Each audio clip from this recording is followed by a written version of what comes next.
So here we are, New York City, 10 a.m. Jacob Javits Center, New York International Auto Show 2016. So there should still be a line waiting up front. The place is just opening right now, and we're going to get into the Javits Center, and we're going to see some of this new technology, some of these new cars, and the best of the show is what I focus on. Anything that I deem inferior or unworthy, well, we're not focusing on that. Got these Frank's and shish kebabs and halal meat, peanuts and cashews, popcorn. So we got a line out here, NYPD in full force. Okay. Yep. Jogging to the auto show. That's right. NYPD Hercules team. Holy shit, look at all these goddamn farms everywhere. Making these long ass lines. So sorry. You go back. Yeah, they usually have test tracks. They're trying to show you how well the RAV4 and most of these crappy cars, they're trying to show you how well they handle hybrid. Yeah, right, like I'm buying a RAV4 hybrid so I can drive over mountain terrain and stuff. Not really. Look at the faces. It's like all these people waiting to get inside. Jesus Christ, this is a long line. Well, I'm glad I got here at the start, you know? Look at this kid. Anybody watching this video, feel free to tag yourself.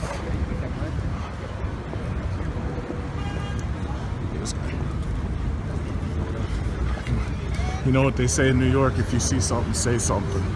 So I'm checking out this crowd, making sure we don't have any problems on the line. Okay. You know what's funny about these people who come to this country? It's like they don't get to see Dodge Chargers in their country. So basically, you know, when they come here and they see the Chargers, like usually Team Movo, what they'll do is they'll park like right next to Javits Center, and we'll do our own little side car shows. So if I bring the Hellcat over here and get these foreigners taking pictures of it because they can't get a Hellcat in their country because their countries may have right-hand drive and they don't ship those cars over there. You know, so yeah. Wow. Okay, I'm not going to waste too much time with this. But as you can see, got some Empire State Buildings down the block. This is 34th Street right here. Alright, so let's get in there and let's see some cars. So let's say buy a 34 mile per hour RAV4 hybrid. It looks like inside the car they're shooting videos right now because they're trying to demonstrate this. And they have a ramp machine over there. If you look right over there, they have a ramp machine.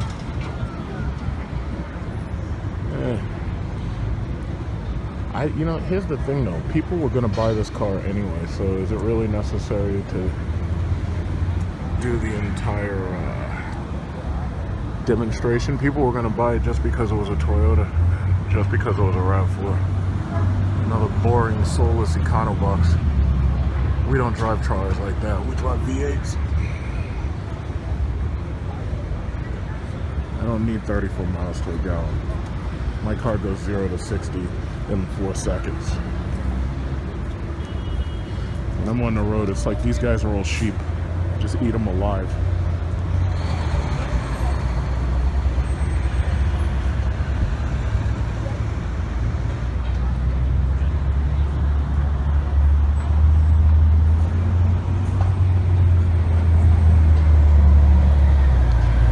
As you can see, you have the ability to go up slopes, up the side of slopes, you see? You can drive up corners. You can back up. You can push full reverse and you can back up.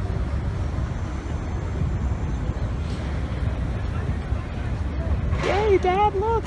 It's a RAV4! Yay! Where's that little red-headed stepchild at? Oh, look at this guy. That guy looks like one of the Sopranos. Yay, Dad, look! It's a RAV4! Yay!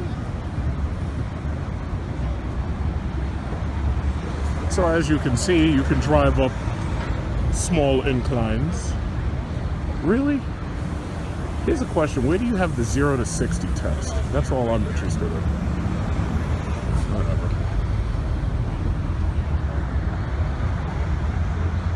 Guy's swinging his arms, walking sideways. That guy's the enforcer right there. You gotta watch out for the enforcer. You do anything wrong at the car show, he'll get you. So I'm getting through the front door, but now I have to go through security first. So what are the first things we see? All the way in the back, you see the new orange Nissan GTR. You know, Nissan thought that they were going to sell like 5,000 of those cars a year, but they were absolutely wrong about that. You know, it's a great car and everything, but the problem is the thing's still $110,000 when you really think about it. It's not going to fly on shelves. So you see Mazda, they have a CX-9. They have a couple of Volkswagen ads up here. That looks like a new Hyundai over there. They have so Hyundai's putting a new face on the front of their cars. The Alfa Romeo Giulia is over there, so hopefully they have that at the show because I didn't get a chance to go by an Alfa dealer. There's like not that many here. And then there's Volkswagen, who is basically fucked by you know, liberal environmentalism. You know, that whole company is going to go under or something close to it thanks to that Dieselgate scandal. All right, so Starbucks. Anybody want some coffee? So let's go through security real quick. I gotta empty my pockets. Look what I got. I got my MOPHIE charger here. So I gotta put that on the bin, and I got like a bunch of wires and shit in my pocket for charging stuff. You know, because I'm gonna shoot this entire video off my iPhone 4K. 4K 200 or 2160p camera. All right, let's get through the security here. All right. Okay, I made it. We're inside. Okay, so what we got? What's the first thing that's going to be on the menu? Try to keep my hand as steady as possible. Trans Am, worldwide Trans Am, really? It's a Camaro with somebody just swapped the face. So now it's not a Camaro no more. Okay, we got Ford here. I'm really anxious to see Cadillac, so Ford got this side. So we got the Explorer, the Edge, Escape, Ford's Fusion, the Nissan section. They have like all of the GTRs. Oh, the Dodge section, I'm going there first. Chrysler and Dodge. So I want to see the Pacifica. All right, I'm gonna hit these things one by one. So they have all that new GTR. Not really interested in the new GTR, but you might as well take a picture of it. Ooh. Okay. I need a 256 gigabyte flash drive.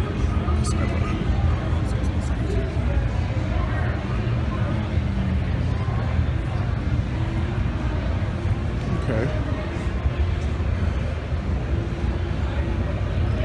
The Nissan GTR is one of the few Japanese imports I actually respect. It does what it has to do. No bullshit. But God forbid you have to pay the maintenance bills on one of these things. One of my friends bought one of these things. The flywheel came off. He had to replace the flywheel. The radio he had problems with. He ended up spending like $3,000 on the radio. And the flywheel, it cost him so much that ultimately he just got rid of it. Now these things, you know, most people lease these cars, but it's like this is a kind of car that you know, unless you've got a really good maintenance plan, you do not want to keep one of these things. It's pretty sexy though. All right, next, Maxima. No, thank you. I smoked this Maxima. With my Jeep, I smoked this Maxima. Okay, all right, Chrysler, here we go. Pacifica.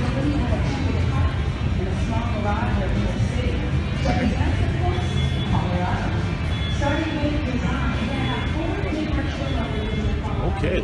Alright, seats are nice. They're nice.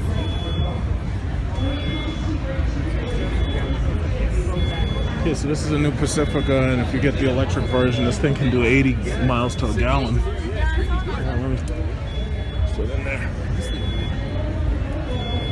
Wow, look at this. Now, Chrysler's going to sell a lot of these things. They already own the minivan market. Honda can't touch them. Checkers and the Suzukas. Okay. So down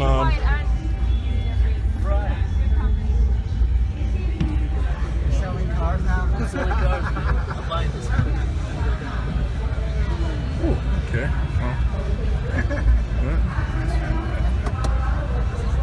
This is pretty cool. This is a nice car. This is a nice car, like for people who are in If you want. Huh? You want a picture? No, I'm doing a video feed for my YouTube, so thank you though. Thank you. Man, I've bought so many of these cars until I should be here. Yeah. I've owned like 3 of these. The SRT version. You don't have the SRT versions anymore on American soil. I used to have a black one like that, but I traded it for a Hellcat. Yeah, it's good stuff. This isn't the one that gets 80 miles to a gallon, right? You know, actually, I have no idea about the car. Okay, I got you. Anybody in the gray in this area, you can help me out. Anybody in the gray, gotcha. Thank you. All right. Where did they put the Jeeps?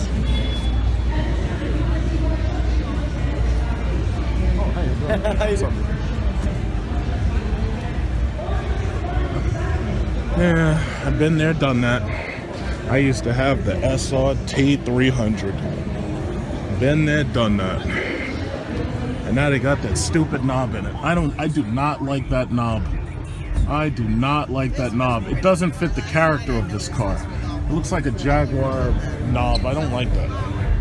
And I don't like that knob. All right, let's see what kind of Hellcat. Oh, there it is. There it is. Everybody wants to be part of the Hellcat. Look at that fucking paint job. Look at that shit right there. I should get that done. Jesus.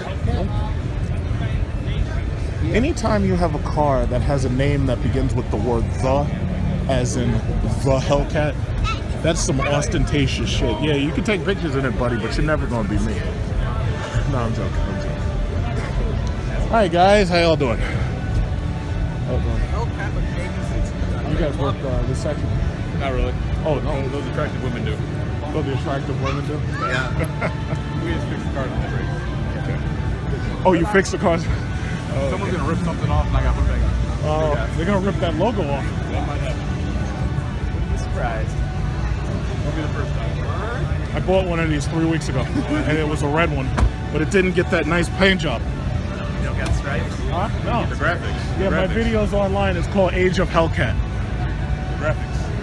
That shit is hot. Vinyl stripes. They didn't offer that. I have the same color, but black wheels and Very hot. nice. Yeah, you know, it's awesome. Same color interior? No, interior is black. Yeah, like And with red seats. Elmo Laguna. Nice. Yeah. Yeah, I got a video on YouTube. It's called Age of Hellcat if you get a chance to watch it. Okay, let's see. Oh, Jesus Christ. It's amazing how they could put some shit like that into a small ass car. Jesus Christ. Viper, excuse me. The Viper ACR. Wow, those are nice wheels.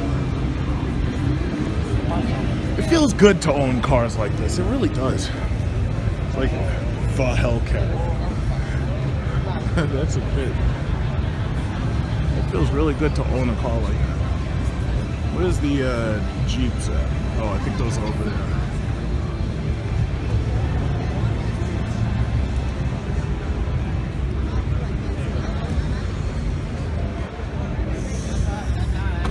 It's amazing. There's so few people buying houses now until the car market's on fire. So like, well, everybody's money is going into new cars and car leases. It's gotten so bad until Toyota is thinking about doing leasing for cars that have been returned off lease, because they're getting a sea of these cars coming back, and the problem is they've got like 35,000 miles on them, so they have a sea of used cars coming back.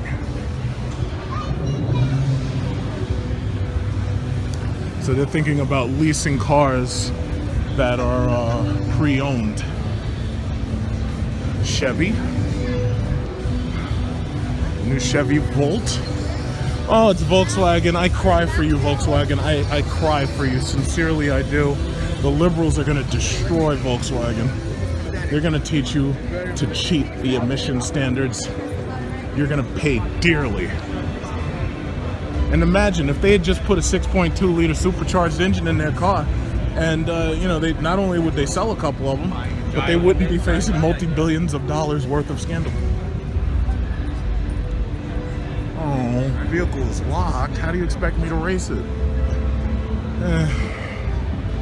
Wow, that's a nice spoiler though. It's like that thing sucks in all the air.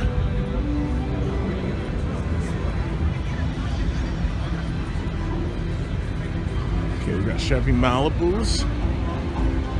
Hey man, how's it going? Pretty good, pretty good. Chevy Volt. The Chevy Bolt. Got the Bolt over here. Yeah. The Chevy Volt is too small. If the Chevy Volt had been the same size as that Malibu, or if they had made a Chevy Volt technology-driven Impala and they gave it enough space, the Chevy Volt would really be an awesome car. But as it stands, it's just too small. It's just too small. I mean, they have grown it in space, yes, but the problem is it's still just too small. See, if people are going to buy a hybrid like this, they need to have enough space for a family of 5. And I'm not talking about a bunch of people who are only like 5 feet tall. I'm talking about a bunch of people who might be anywhere up to 6 feet tall and still be a family of 5.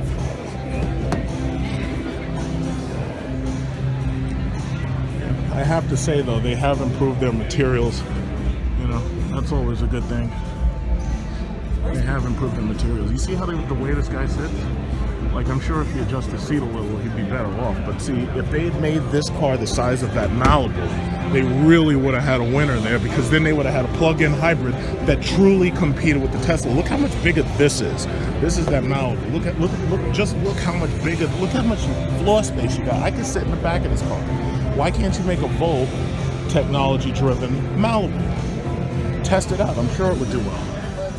Instead of putting together the ELR and the thing being so expensive that like nobody could afford it. Wouldn't that have made more sense? But I can only dream. Chevy Spark, I don't care about those. I don't care about those at all. I pass those things on the road. When I see those, it makes me speed up. I pass them like 90 miles an hour with impunity. Traverse, okay. Traverse here.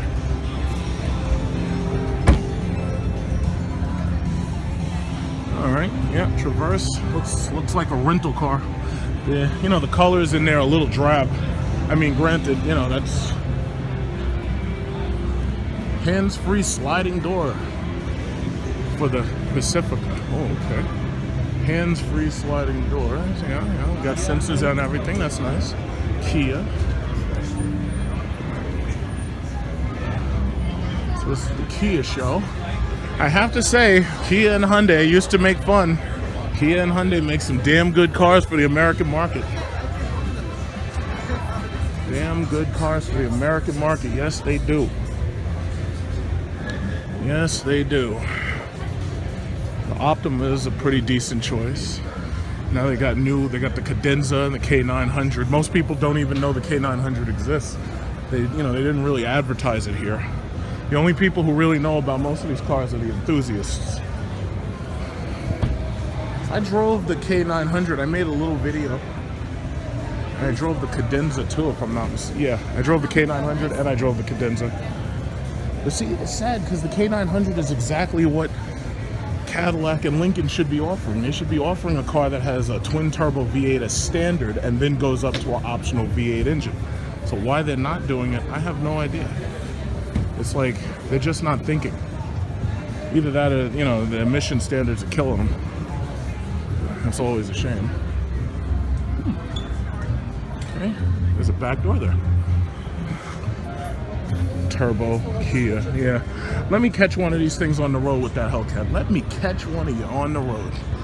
I'll show you just how much turbo you got. Yeah, where'd you get the fun? This is 30.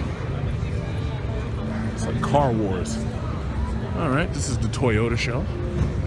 And I think that's the new ugly Honda Civic crap back.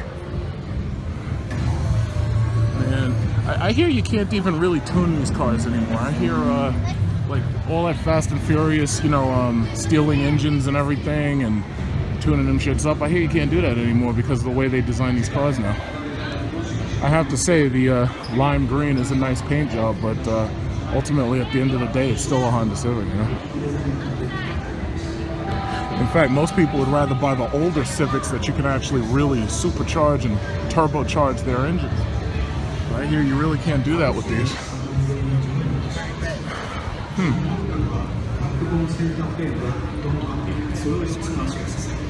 Yeah, I've got the most beautiful models in the world. Oh, there's a Porsche show back there. Got a nice carpet. Hi. It's cheap? Acura is cheap. I hear you can't tune these cars anymore. I don't know about that. No? Oh. And cheap interior. That's messed up. See, you didn't hear me say that. It wasn't me, it was him. I didn't say it. I didn't say it. All right, let's see if I can. Ooh, oh my goodness, my back. Okay, let's see. Hey, what's up, buddy? Okay, so, you know, I can kind of sit in this damn thing. These Civics have grown so much that these things, the Honda Civics are like the size that Accords used to be now. It's a rental car, basically. I don't want this shit. What do you think? Sorry, Megan. I like the color. No, you're good. You're good. No, you're good. What do you think? I don't generally like green cars, but this looks really nice. Yeah, I like that one up there, the paint job. That's pretty fun. Yeah. They just did that. They just made that one up there beautiful. Yeah.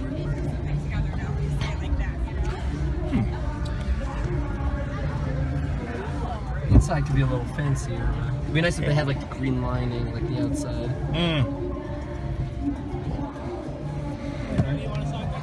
What? Yeah. Why not? Jesus. Yeah, laying on the. Oh, that's that new Volvo, the S90. As you remember, I made a video of the XC90 as soon as it came out. Ooh, what's this? Looks like they got their styling cues from Master Chief in the game Halo. This is the S90. Okay.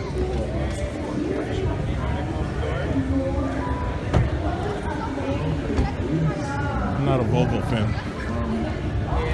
That's the XC90, obviously. That's the one everybody's talking about. Made in China. Okay. Ooh.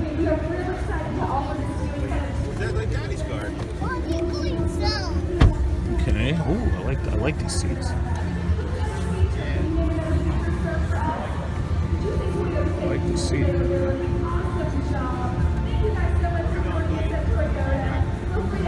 I always like the eye cushions. How does this go in?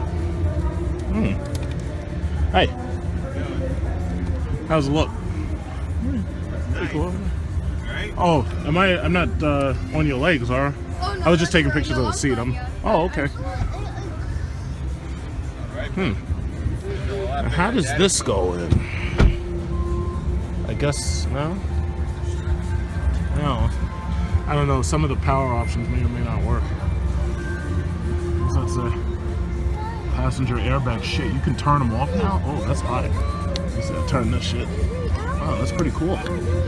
Oh, you pull it and turn it. Okay, I'm not gonna mess with that.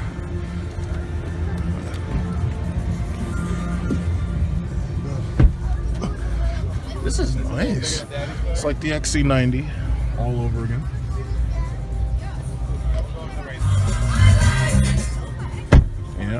Yeah. See, my only thing, well, even when I drove the XC90, I kind of like the interface because it's obviously they were trying to go the same route as Tesla. My only thing was this is like really confusing, especially if you're driving fast, you know. It's nice interior. This needs a panoramic roof. Other than that. Nee, das ist wie Lehnen. Ich komme da nicht rein.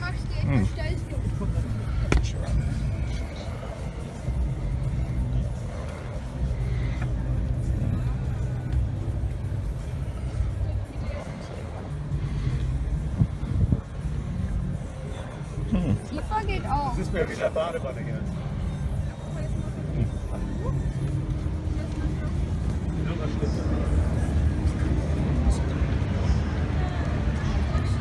Okay. That's cool. There's gonna be so much coverage from this show. It's a nice. I gotta say, it's pretty nice. I'm just not a Volvo fan. I'm not a Volvo fan at all. Like, they don't make anything that I'd really want to buy. I know they're pouring a lot of advertisement into their cars, and they're trying to hype them up. Very well accomplished. They was to bring in younger consumers into the Toyota market, and they have Yeah, and amazing vehicles. And now we're transitioning those Scion, cars. Scion TC. Oh, look at that blue. Wow. Look at that shit. Look at that. Wow, look at the blue.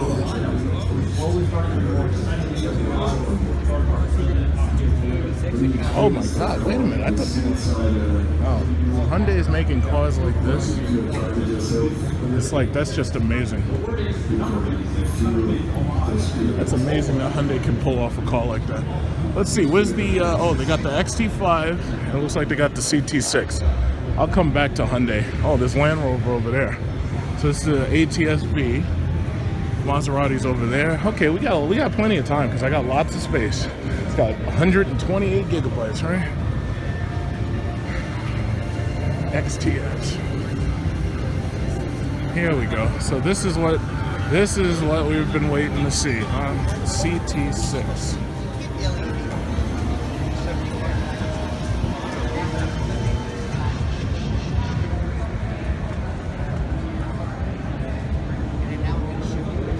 3.0 TT.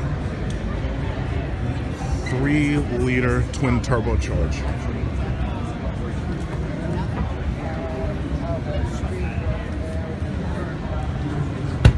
So the question is, does this make more sense to me than the XTS? And then they got an XT5, I gotta check that out. But basically it's basically just a newer SRX. But see, I really think they'll probably do well with this. Okay, so it's got all the XTS stuff, like it has the lights in the handles. Interior is still cheap as shit.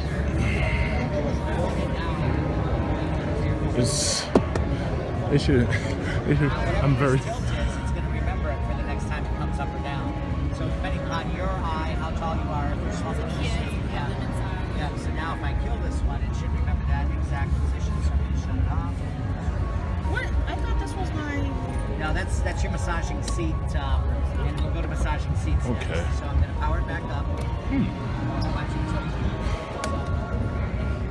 Okay, so it How does this go position. down? So now go ahead and touch that. You should go to massaging seats, up and down. Is there a button here?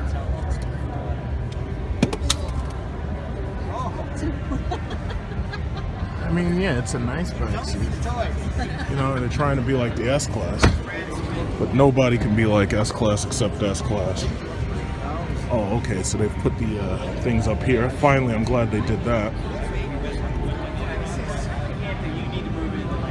I'm glad they did that. See, I'm actually taking a good long time looking at this car because I'm actually interested in buying one of these. So let's see. Whoa, Jesus. You lay right in it. Okay. So you can link this to the other screen up front too. Okay, we're gonna pan around. See the front screen there? View the front screen. Yeah. It's got a remote. What's happening there? Oh, nice. So if I go to nav up here, Oh my God, how so cool is that? To do that. See, think I'm about training, it. yeah. Everybody, seriously. Yeah. Okay, so apparently the remote control is So wait a minute, let me see. Let me try to get comfortable in this thing. Okay, so I can lay back. Okay, let me see. So there's a power control button here. Put it down. Okay. Hold on. Oh, okay. So they have a touch panel here. But I've seen it on this. Yeah, but can I touch here? Okay, good. So it's system redundant. I like that. I like system redundancy. That I like. Okay. So it has a pull switch here. Touch panel. You push back here. Okay, so if you push back, it goes back. Okay, I like that. Woo. Woo. Oh yeah, this is it has haptic feedback. Like I can feel it hitting me backward here. Okay. All right, so they got the new buttons. Everything's a solid button. I think they'll probably do well with this. I could see them doing pretty well with this car. This is nice. This is nice. I kind of don't like how much headspace. I have no headspace right here, so that's a little bit of annoyance. Okay. Oh. This is the nav system. Now we gotta figure out why the massage is not try Yeah, this one isn't either. Now let's see, it would come up on that other screen. The materials. I know they'll offer like brighter colors and everything. Yeah, because every other color I've worked, you touch those buttons there. Okay, heated cools. Just like up here. I wonder if it's because you're I mean, this moves. See, Oh, now, you know what? Now this isn't even moving. You know what? The massage is not going to screen up here either. Usually if you touch the massage button. Oh, there's this is a massage button. No, now it's working. Now these are moving. Anytime you hit these buttons, usually a front screen over here would go. Touch volume. Home. Okay. What they got here? Video. Alright. Home.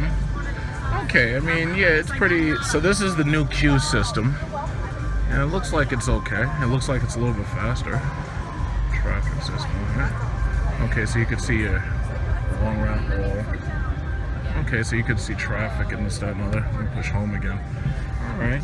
I like this.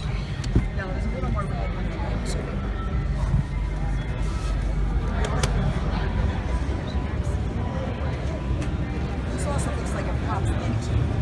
It almost looks like it pops. You know, I will say this. After being in that just now, so, like, granted, this isn't like the top-end trim, whatever they plan on that being.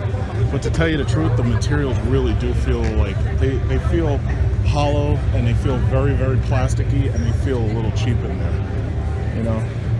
That little pot, yeah. And I know this car is only going to be like $56,000, but I mean, yeah, they've done a good job making it look good. But the problem is, these materials really feel like you're in an Impala. So anybody who wants to criticize me, well, you can say whatever you want. The materials feel like you're in an Impala.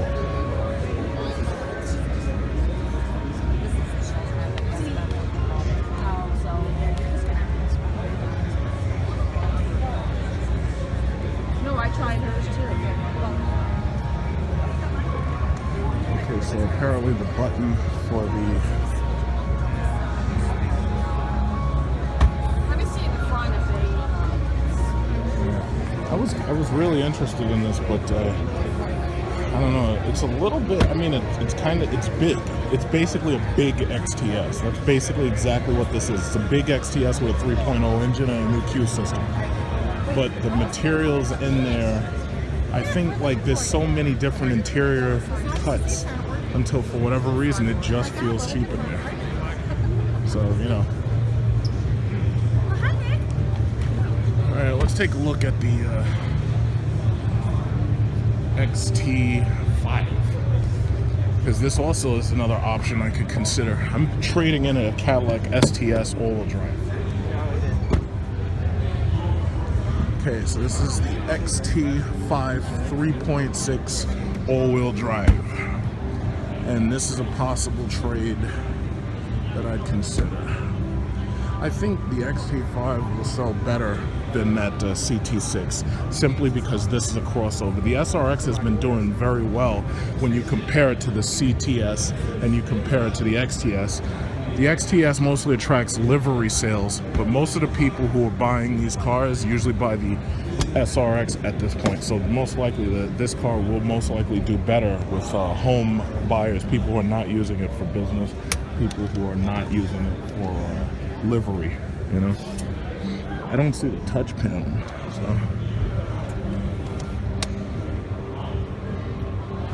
Yeah.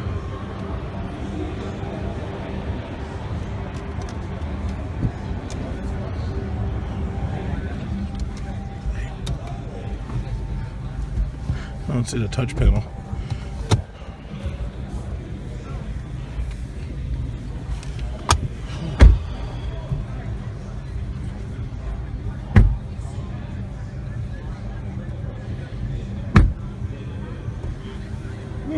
Okay, so basically it's an upgraded SRX. Yeah, I like that. It's basically an upgraded SRX. You know, so basically, you know, oh, this guy came prepared here.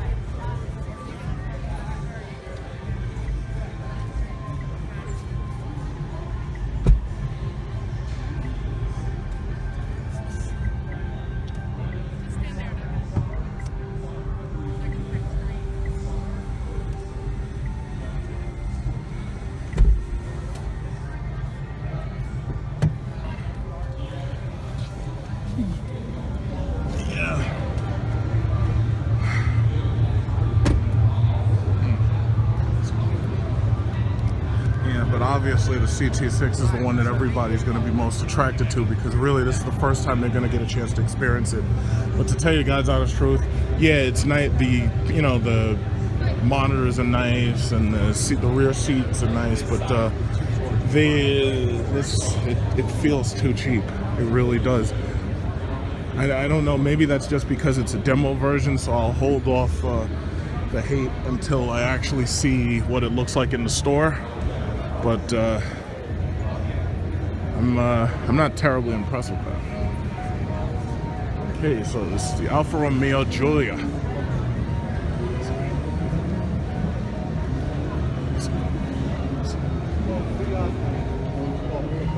Oh, it's Irish.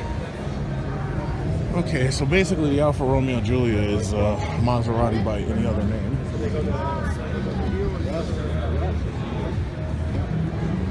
Maserati by any other name. Oh, it's locked. Can't get in there. All right, let me see if there's another one.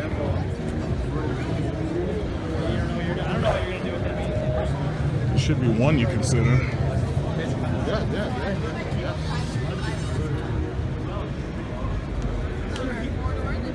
Oh, they're all locked.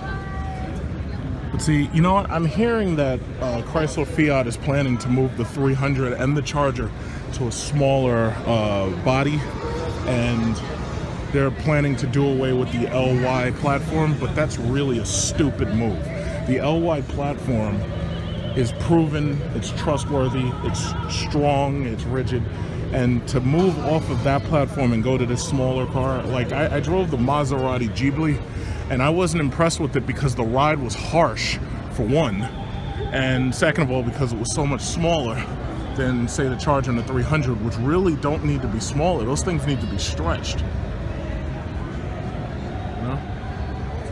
They don't. Those are two cars that do not need to be made smaller. When you've got Hyundai putting out cars the size that they're putting out for 50,000 and 46,000, you have to compete with that.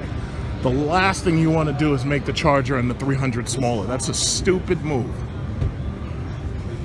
Acura NSX. Everybody looking at that little piece of shit. I put my Hellcat up against that NSX. Let's go out to the I-80. I'll smoke you. Okay, here's the other one. The Lincoln Continental. Lincoln Continental. Finally.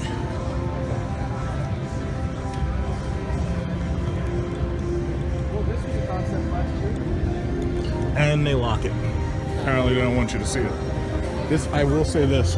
This already looks higher in quality than the CT6. This looks to be higher in quality. I'm liking this.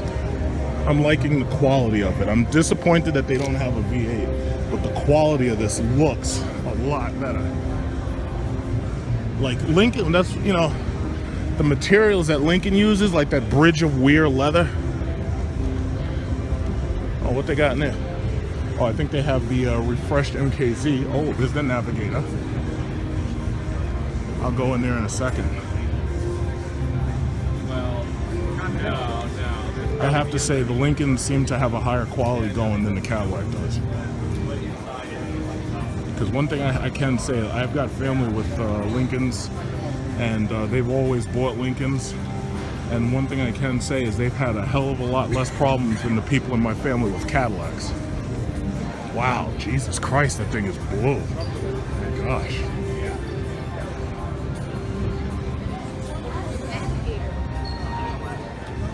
It's just so blue. Wow, that thing is really, really, really, really blue. Cornflower. Jesus Christ, that thing looks like a... That shit look like an airplane inside. That shit look like a Gulfstream. Jesus. Now see, this is what America should have been turning out, but my question is, how the hell are you gonna move something this big without a V8? Like everybody told, oh yeah, well the EcoBoost has so much horsepower, but the problem is the people who are buying these cars, they don't give a shit about V6s. They want a V8 simply because when they grew up, they equated a V8 with the top trim of a car. And here's another thing, like as far as these concept doors go, there's no way in hell that they're gonna be able to produce a car like this that has gull wings like that big. The Model X has gull wings that do not extend that high off the car. And they also have sensors in order to keep them at a certain distance.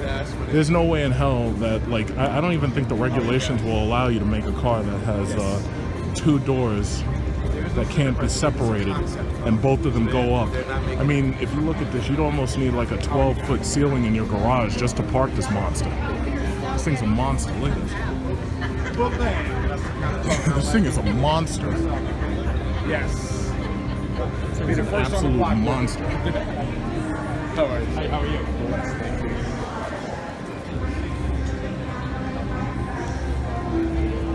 Do you have one in beige?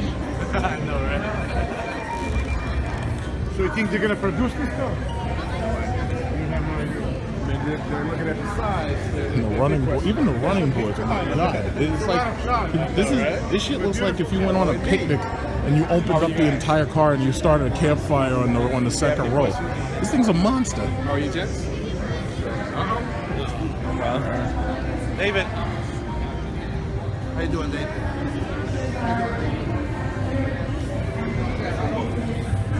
My god, that thing's a monster. That thing's an absolute monster. That's the 2017 MKZ. Yes, sir. We've got the lounge closed right now. I don't know if you got a Lincoln Kia on you. A Lincoln Kia. I didn't drive here. I got on a trade. Oh, yeah, I have to have the key on. So nobody gets to see the 2017 unless they have a Lincoln Kia on.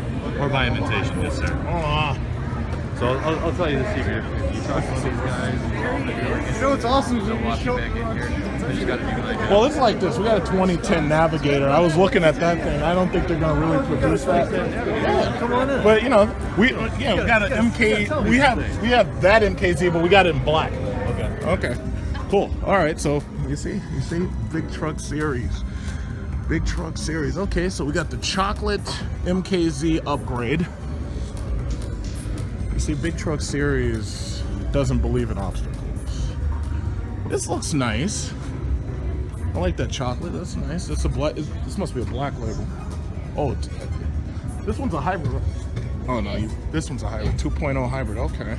Yeah, we got this car in black. Okay. And this is a 17, right? Correct. Did they change anything between that one out there and the inside, or is it just the chocolate color? It's the color. This is called Chroma Cabernet. It's a black label. Chroma Cabernet. And How much more is this than the top? Because we bought it with top trim, everything. How much more is this? They haven't told us the price points for this year's MKZ just yet. However, if you get a black label version of an MKZ, you add on about $5,000 to $6,000 on top of the highest. Okay. Yeah. So it's like it comes out to about like what, 58 about?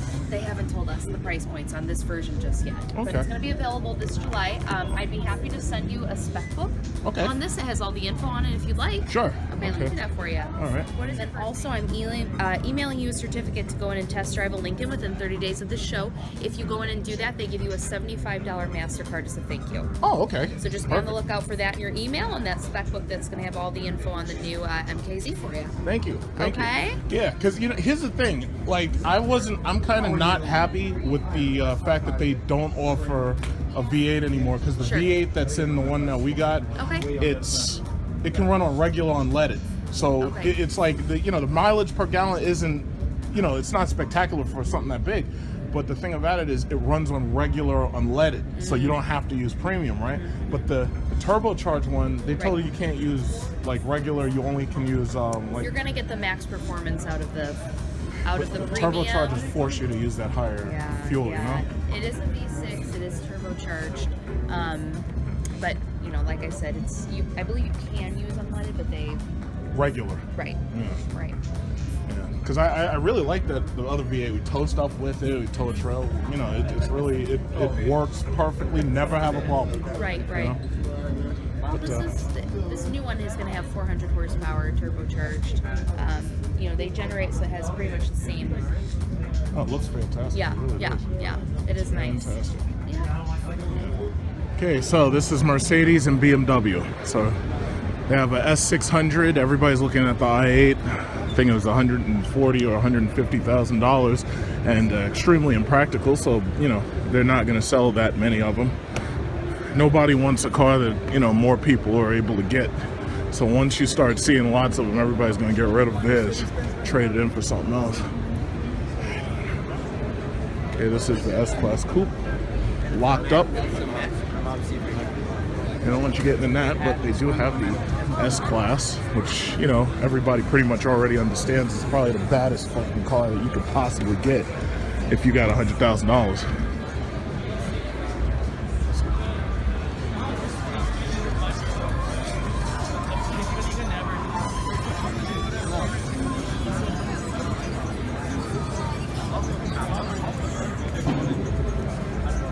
Oh, this is the E model, so you can plug this in.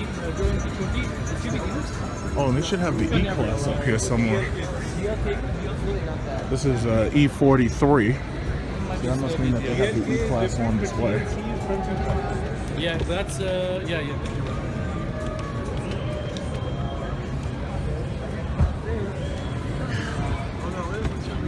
Oh, yep. This tray tables. I think this might be the same demo model that they had last time. It kind of looks like it.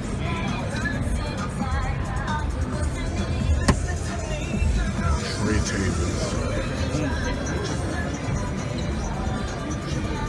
Everybody's getting in there. They're trying to figure out, how do I get $100,000? I need $100,000. A B class. Oh, news.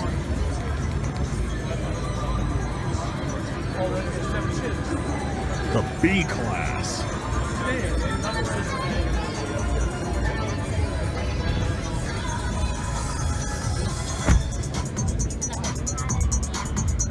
Rear view mirrors for the ladies in the back.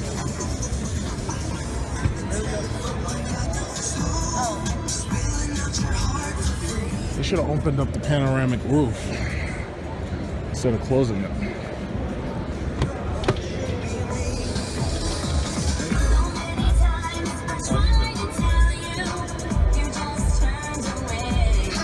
Where that E-Class is. This is a S-Class coupe. Where's that E-Class? Okay, this is a C-Class. Everybody pretty much already knows about that. That's a CLS. GLC coupe. E-Class, here we go. E220D. So this is a diesel model, I believe. It's a diesel electric hybrid, I believe.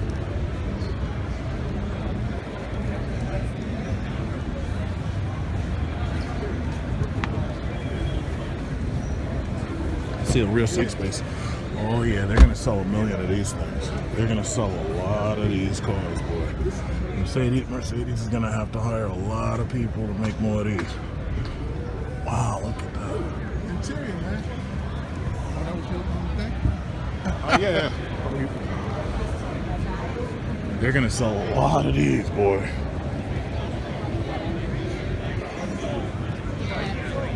Man, that thing is big, y'all. That thing is basically, why would you need an S-Class if you could get one of these?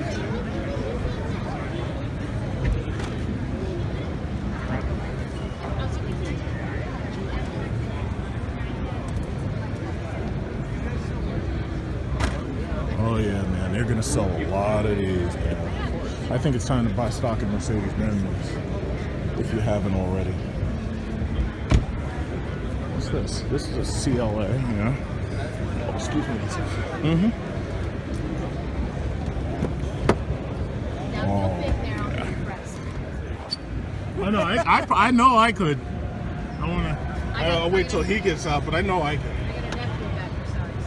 They're gonna sell a lot of these cars because the S-Class is big, but this is like almost just as. They're gonna sell a lot of these. Oh yeah. Oh yeah, they're gonna sell a lot of these.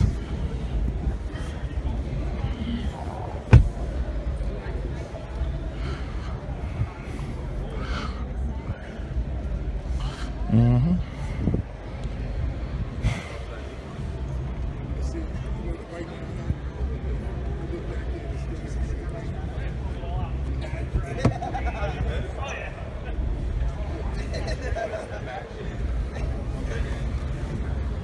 Oh yeah, this thing is awesome. They're gonna sell a lot of these, boy. C-Class too.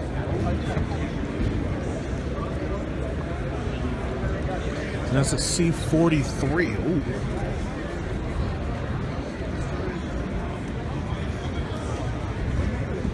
That's cool convertible.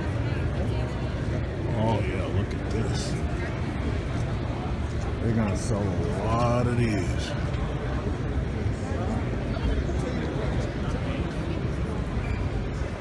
And the price on these is only about like $55,000 until you start adding, you know, the cool stuff. But they're gonna sell the hell out of this car. What's this? This is a Maybach. Yeah, already passed that. Okay.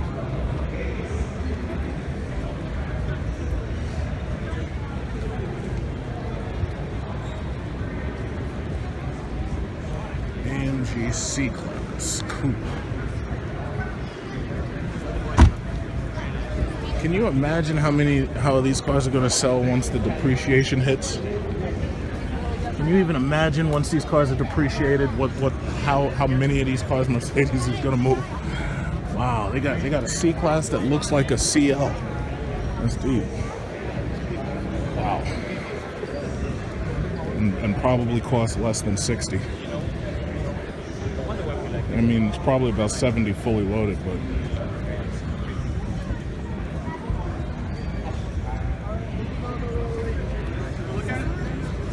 that's a big door. I tell you, Mercedes has killed it, man. They killed the entire game. They killed it. They killed the entire game. I tell you, after that CT6, it just felt cheap, and it's like, how is it that they can build shit like this? Mercedes just killed the whole game, man. The whole game died. It's just dead. Killed it. Yeah, if you're an amputee, try getting to the back of that thing, kid. I've driven this car. I already know. You probably couldn't sit behind any reasonably sized adult in that car. BMW. Okay, so I already made my video on the 7 Series. I've already driven that, as you know. I already drove the 7 Series.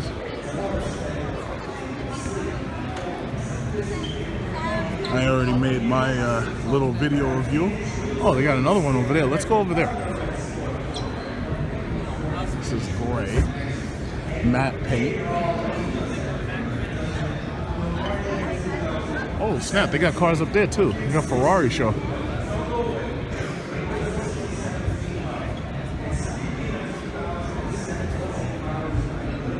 It's all locked.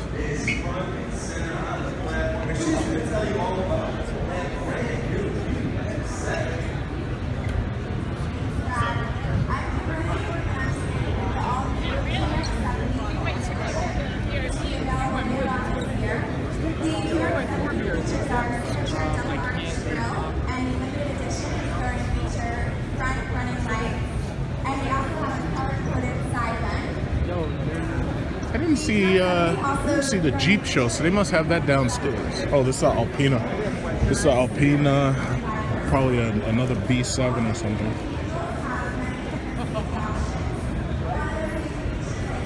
Locked door. Damn it.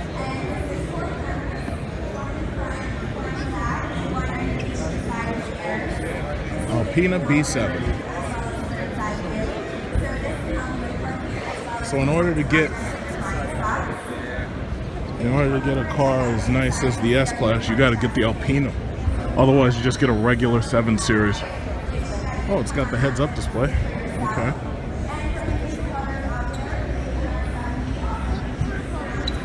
What they doing up there? What are they taking numbers?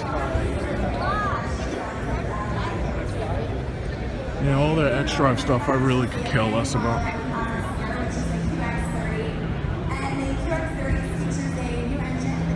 Oh, a TLX with all this racing shit on it, like that's gonna make it faster. The TLX is a crappy car that's smaller than the Acura TL. You can put all this bullshit in it you want, it still sucks. Oh, I'd love to pass some racer on the road with my Hellcat. I'd love to see somebody with all this nonsense on their car on the road. I would love to. The aerodynamic road. Oh man, I would love to see somebody on the road with one of those. I drive right up to him. Hey, you ready to race? I'd love to, and then the front wheel drive torque steer and that nonsense would slam that loser right into a wall.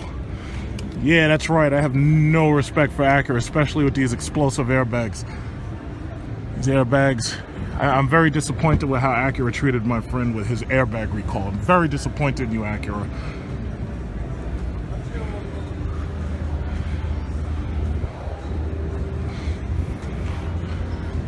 Ugh. I look at Acura and I see nothing worth liking.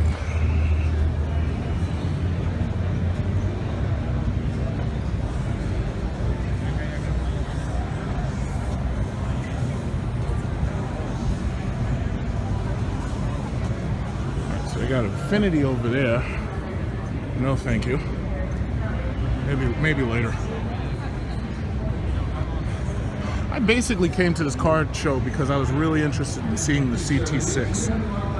And after seeing the CT6, you know, I'm not impressed at all. In fact, I'm more impressed with the E-Class, which is probably going to be about the same price.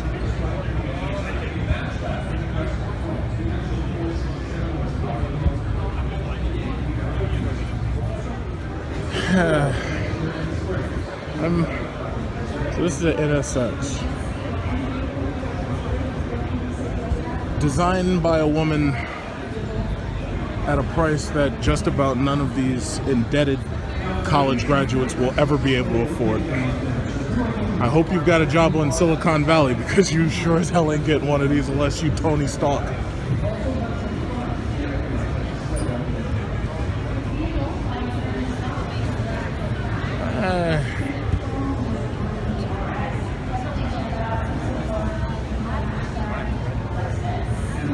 I'm more impressed with this model than I am with that one.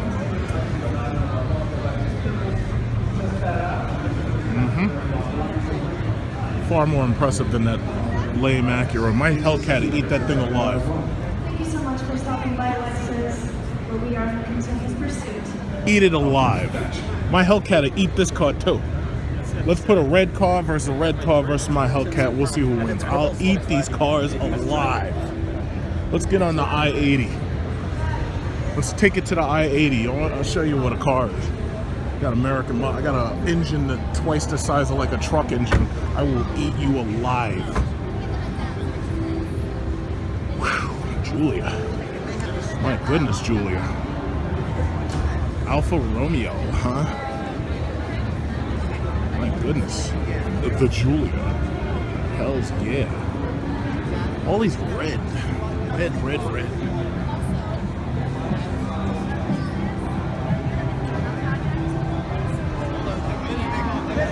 It's hard to get to. It's a little rough.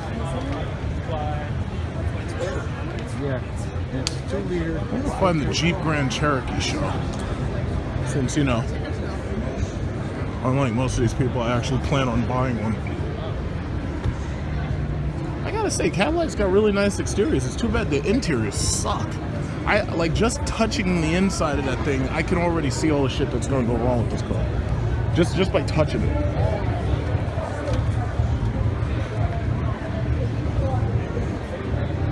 Full frame. All-wheel drive.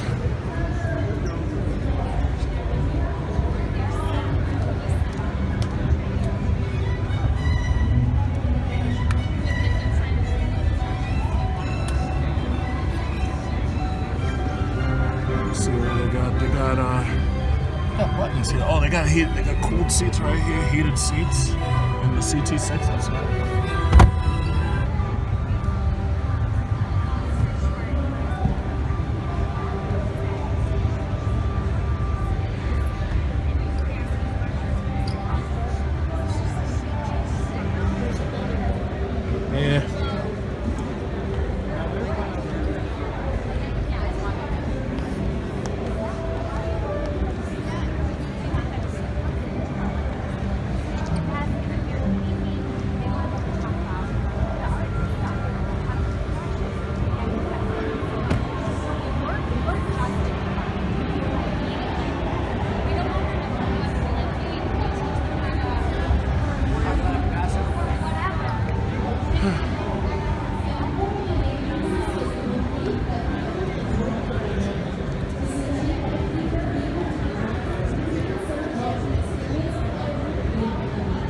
Where's the Jeep show?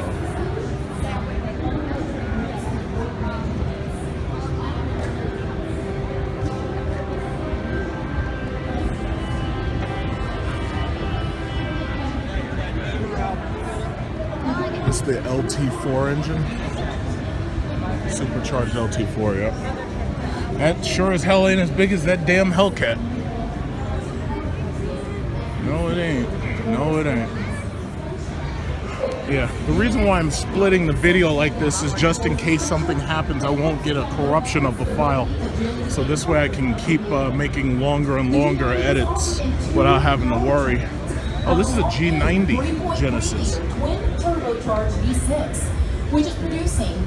So basically, Hyundai builds cars that compete directly with Cadillac and Lincoln. And at our top trim level, we're bringing back our award-winning TAO 5-liter V8, which is producing 420 horsepower at 6,000 RPM. H-Track all-wheel drive is available in both the V6 and V8. The G90's so the V6 is damn near as big as that. Mercedes-Benz S-Class and is anticipated to be the quietest vehicle in its class. Some interior touch points include premium. And there's a reason why it's going to be quiet. It's because the Mercedes is using twin turbos, and meanwhile this thing's using a naturally aspirated V6. Naturally aspirated V6 and naturally aspirated V8 engines typically are quieter because you don't have to worry about turbo whine.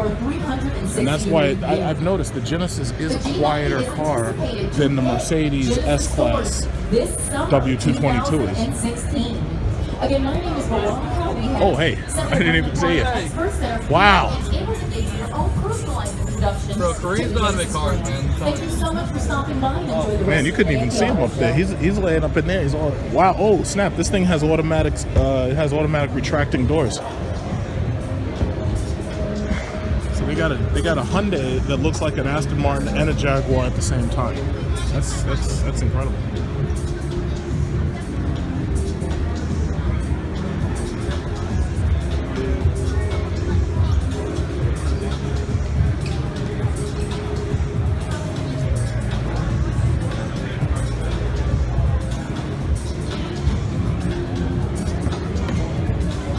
exactly like the inside of a Lincoln.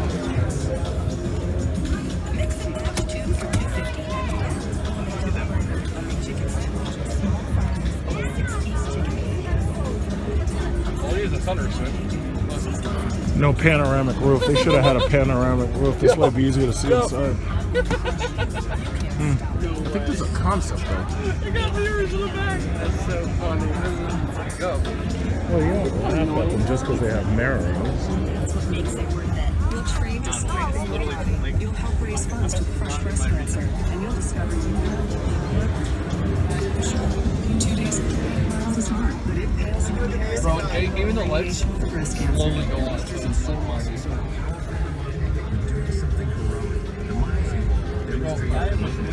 I am leaving. Like, look back. I open the door. Oh, you open the door and you close it? Like, Looks like almost a lot like the Mercedes BMW Cross. Take the challenge. April 39. Walk to end breast cancer. hey, it's a heads up. Wow. Okay, so you can control the back door, memory seats, window button, lexicon. Everybody, see, they're styling all their cars behind Mercedes. Like Mercedes has that Burmeister sound system. This has a plastic cover over it, but they're so styling all of their cars directly after Mercedes.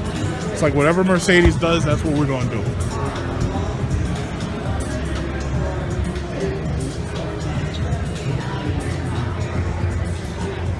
Okay, so let's take this over to Land Rover. For the money I've spent on cars within the past couple of months, I could have bought a Range Rover or a Land Rover. I just don't like them. And people will say, oh yeah, well you've got no taste, but guess what? It's my money, and I chose to get a Jeep, and I'm gonna choose again to get a Jeep Hellcat. I don't care how much these Range Rovers cost, and I mean the insides look nice, but I'm just not into these things. Of around 50,000. This particular one next to me, 57,275. Oh, thank you. Available Thank you so for much. purchase this June. So if you'd like to get more information, simply see a product specialist. Many of us stand in my Racing seats. We got race trucks. Also, I want to make mention. Race trucks. Race everybody. See, it's a shame Ford's not building their cars exactly like this, because they would. His interior is great. This looks like a Jaguar interior in a lot of ways, but Range Rover and Jaguar seem to have similar designs. About going to one and having a Land Rover driving experience, you can do so by visiting Greg right here in the rear of our display where I'm standing. Like I'm taking pictures while I'm shooting videos, now, so this right way. Next to me to the right, you'll notice. SVR. Hey, there's a boutique. Yes, we have the Jaguar Land Rover boutique right in the rear of our display. And yes, this merchandise is available for purchase. There's a huge assortment of things, whether it's jackets or hats, backpacks. I'm guessing this must be about $90,000 to $100,000. See us back here at the Jaguar Land Rover boutique. I'd like to thank everyone that stopped by the Land Rover display today. Thank you so much for your time and your loyalty. Enjoy your day here at the show. Tripped out like this. This is the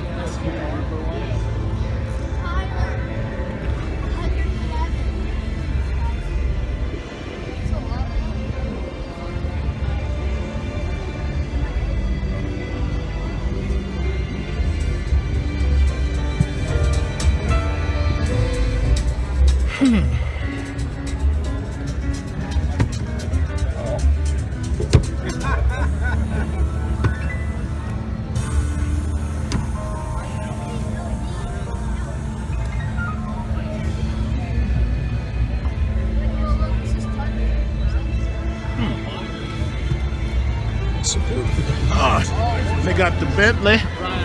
They got Buick over there. I heard about that new Buick coupe they got. Rolls Royce. I'm gonna just take a quick picture of these, since you know just about nobody here can afford these things.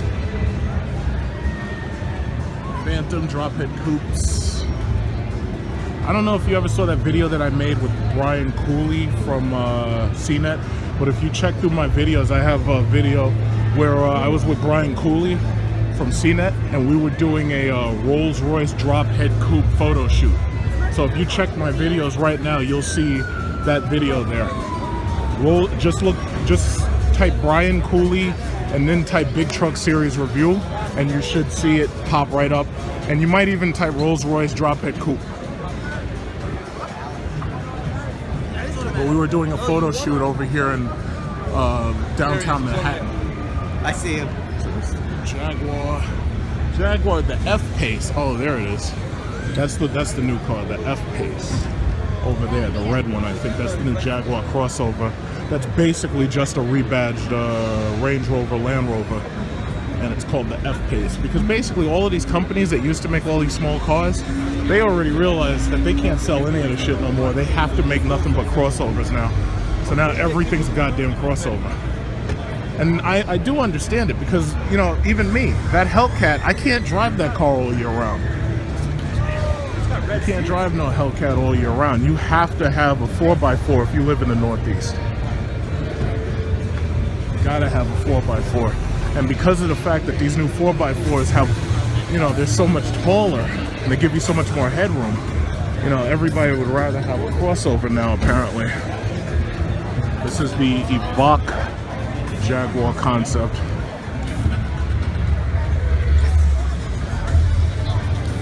Okay, this is a regular Land Rover. This is a Range Rover. I'm sorry, I said Jaguar. I shouldn't have said Jaguar. I don't know what I get confused sometimes, you know, because I'm off script. I'm totally off script, you know.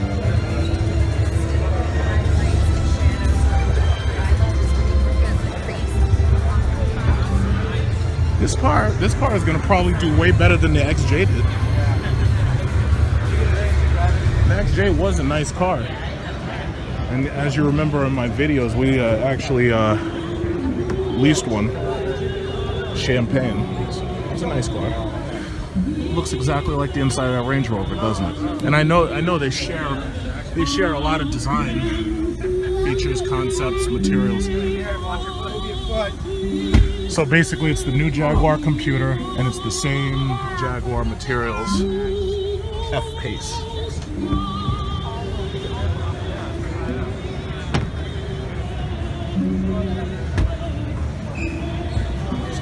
Wow, they really put the dials really high. I mean, if you think about that, what happens when it rains? Will rainwater cause any issues with these things this high? You know, I guess it all depends on how well you trust foreign reliability.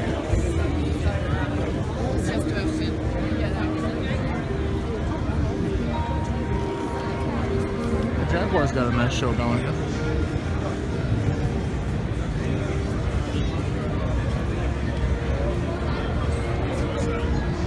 Okay, but where is Jeep? I gotta find Jeep. And see, that's the problem. Now that there's so many crossovers, until it's harder for a Grand Cherokee. Now, a Grand Cherokee is a pretty strong sell. Oh yeah, see, this is KN. You know? And you know what's funny? When the KN first came out, there were a lot of naysayers. They were like, oh my God, Porsche's making SUVs, that's ridiculous. But see, what they didn't understand was the simple fact that here you got a company that makes cars that are too small and impractical for people to use. And, you know, people who have families, they can't really use a damn little ass Porsche. So what did they do? They started making these crossovers, and the sales took off. The sales exploded to the point where, for God's sakes, Lamborghini is making a damn crossover. Lamborghini is going to probably take that exact same platform or something similar to it, and they're going to make themselves a Lamborghini truck. I mean, you couldn't make this up. There's Bugatti. I mean, after being in Dubai, you know, Bugattis, you know, it's Lotus. And there's the Koenigsegg, Zeg.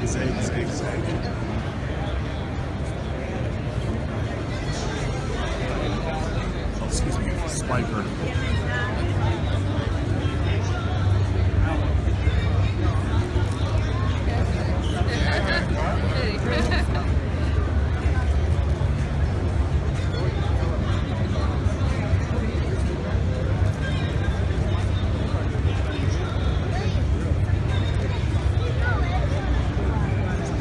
thing about car shows. It's like technology in cars that you'd never see in real life because they're just so rare. It's like now you could actually see them. I mean, and the sad thing is, everybody who saw that Need for Speed movie, they think that the Koenigsegg is top shit, but the simple fact of the matter is that was just a science fiction movie, and no, it ain't.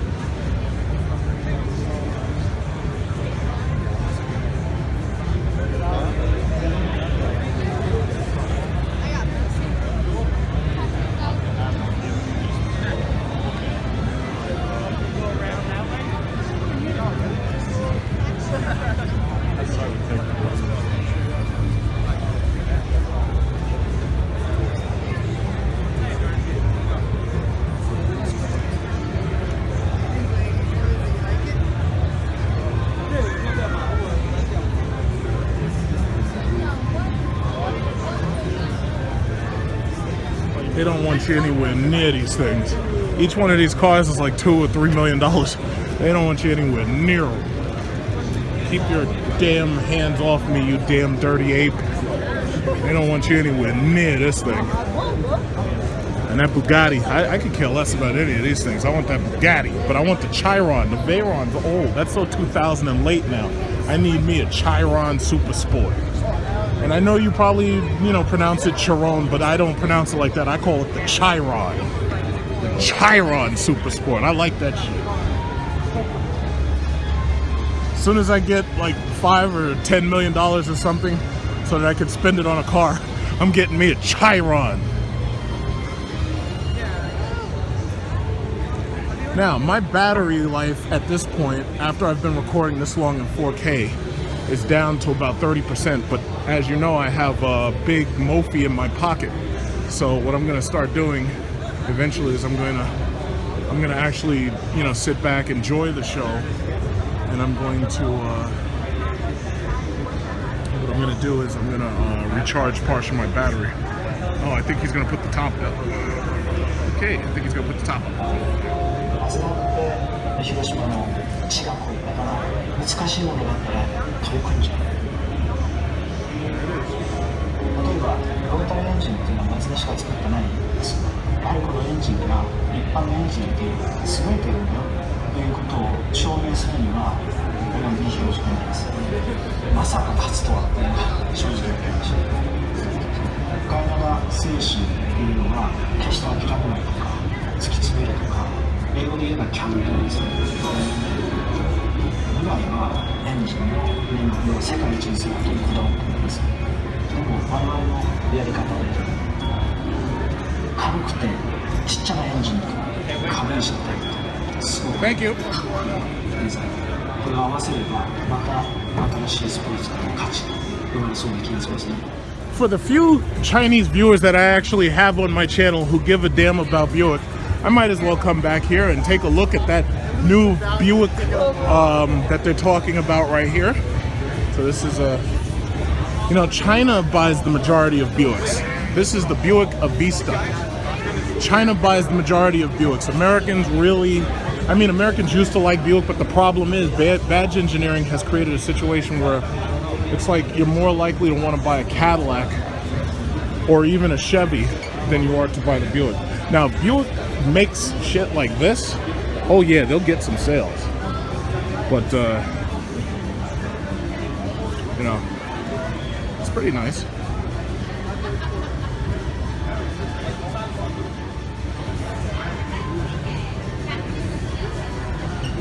The Avista.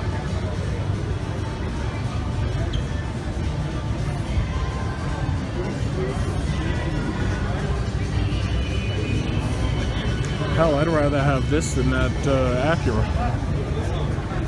They'd have to put some serious power into this thing.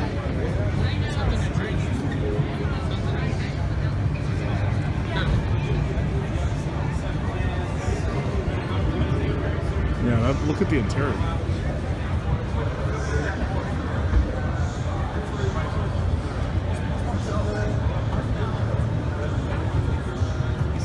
Pre-production model, so they don't let you get anywhere near it.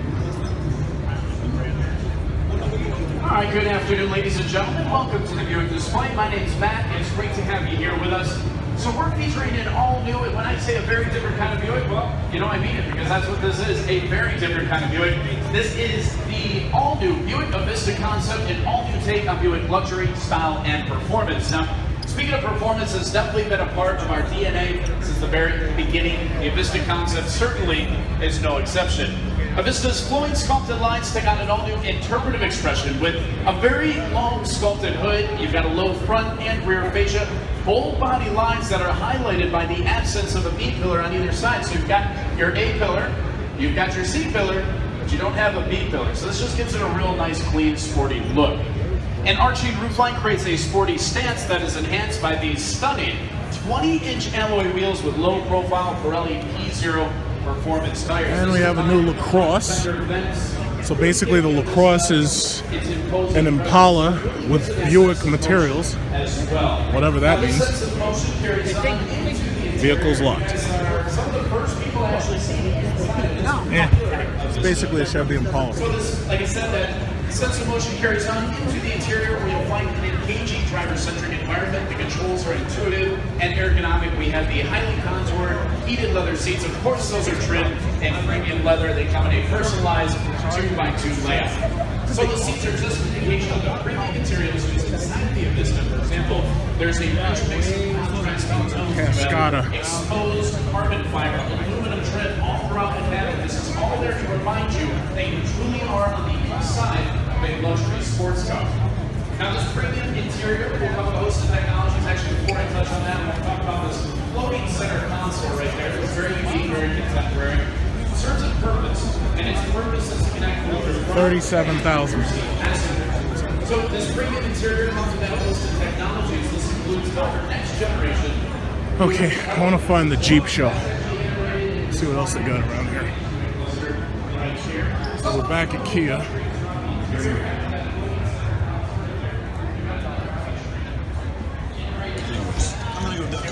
Oh yeah, I saw that thing. That thing looks like a Range Rover. It looks like it wants to be a Range Rover. So basically, when they do the commercials, what they should do is they should have hamsters in business suits driving up to Goldman Sachs, and the hamsters get out of the truck in their business suits, and then they go into Goldman Sachs, and then they proceed to fleece the American economy.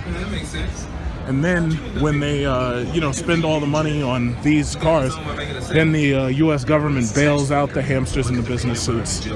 And, there you have it. How you doing? Excuse me.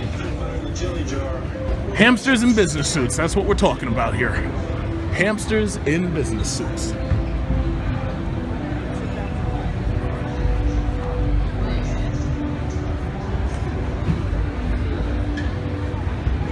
How you doing? Welcome. Thank you. That's it. This is a Traverse, right? Sure, yeah.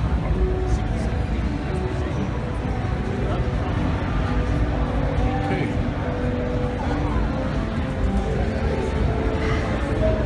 Gotta just take one more picture of that Hellcat, but I want to take a little video clip of it. I like those racing lines. They should all come with that. This is ZL1.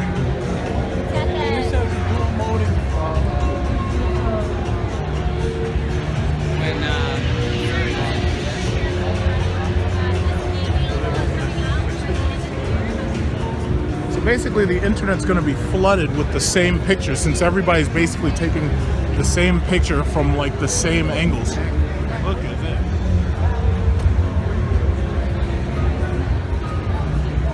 Sepia interior.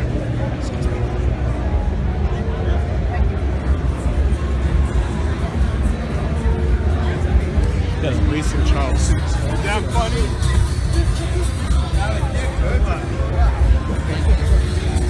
Baby seats for the Hellcat. Crazy, right? I bought one of these. With the baby seats too? Like, no, it didn't come with the baby seats. It didn't come with the baby seats. Pleasure. I would take a picture.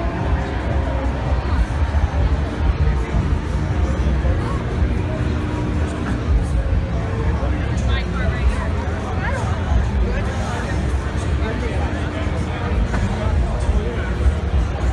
You could lose your license for $69,000.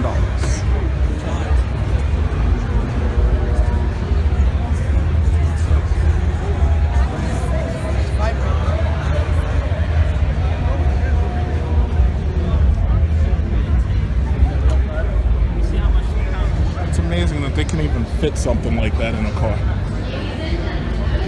7 horsepower.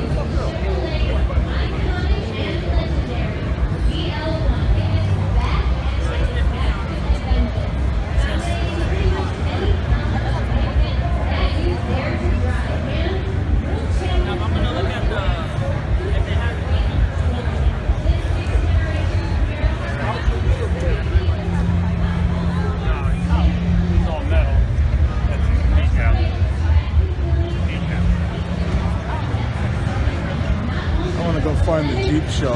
I'm surprised that the Jeep's not right here.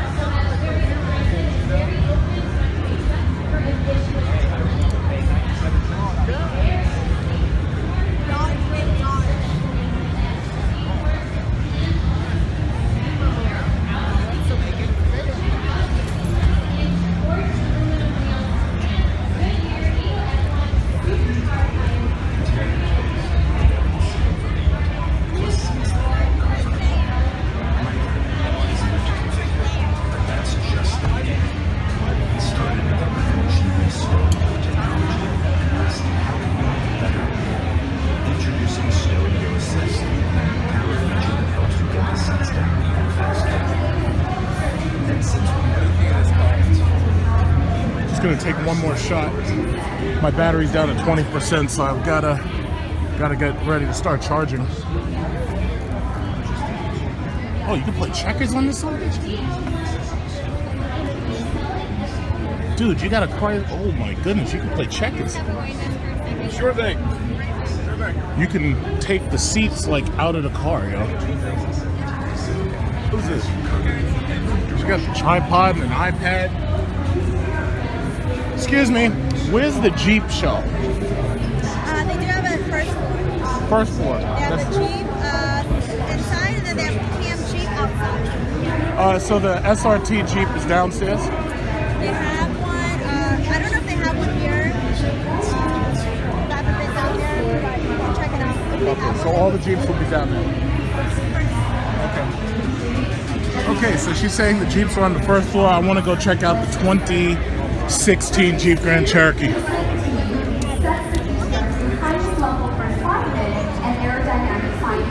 Alright.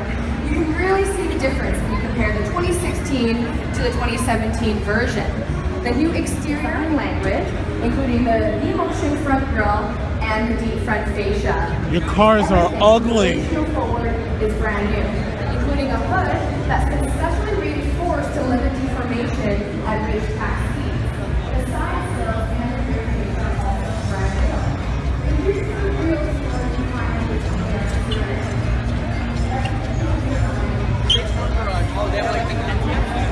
It's nothing but a bunch of Focuses. Because over in Europe, that's like all you get is you get these boring Focuses with their 3-liter turbocharged engines. Ooh, 3 liters.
Say when the speed limits are 25 miles per hour and people are buying race cars? What does that say to you? People are buying Hellcats and GTRs and Veyrons and Aventadors. What does it say? Wow, look at those lights.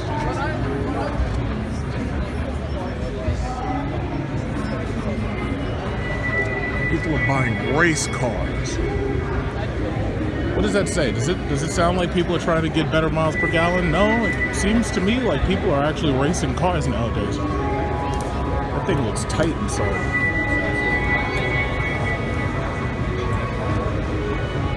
Jesus Christ.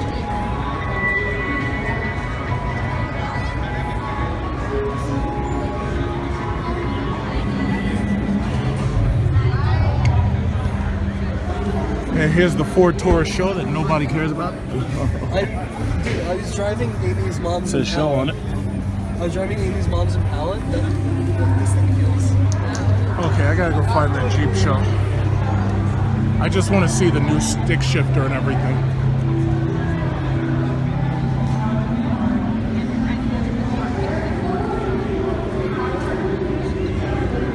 Where do you get those key things? Skater things. Go around the New 2017 Ford Fusion Platinum.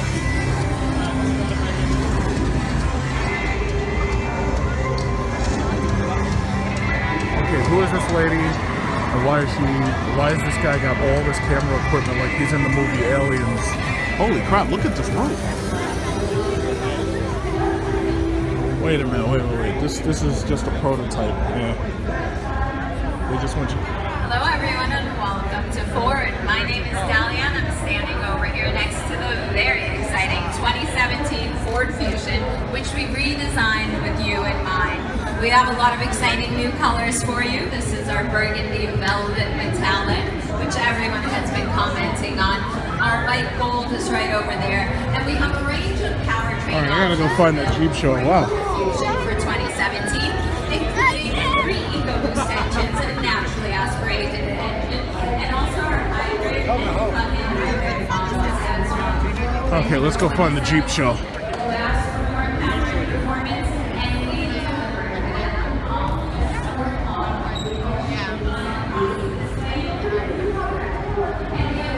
Go find the Jeep.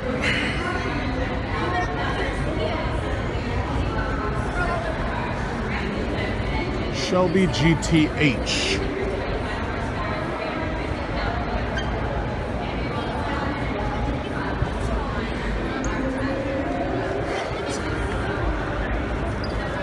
I really feel sorry for all these Europeans who live in countries where they can't buy race cars. I really feel bad for them. It's like here in America, I'm so free, I can drive a car that has 707 horsepower, and you guys can't because you live in a country that, you know, charges you up the ass for gasoline. And on top of that, you know, has all those strict emissions requirements. I feel bad for you guys. 707, even 407. Oh, a DeLorean. Ooh. Got the DeLorean.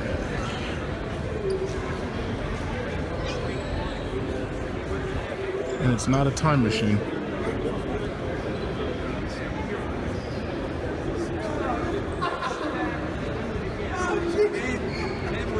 When I'm finished, meanwhile they're like, God, you guys have 10 minutes or I'll be able to do it. And then as I finished cutting it the last second. Oh, I didn't know DeLoreans had a funk. So it was like, last on the second time. I'm like, that's how it feels like being back home. Yeah, going. You can smell paint coming out of it. You can smell spray paint.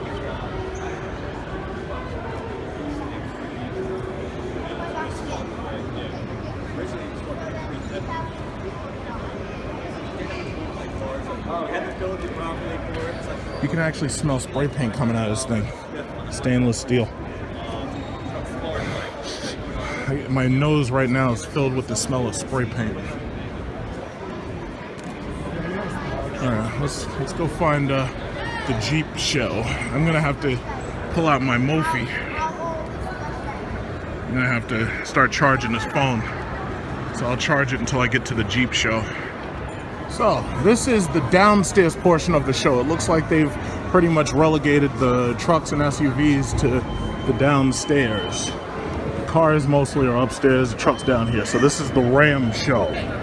Those Ram trucks, those are some big trucks, boy. Those are for big boys.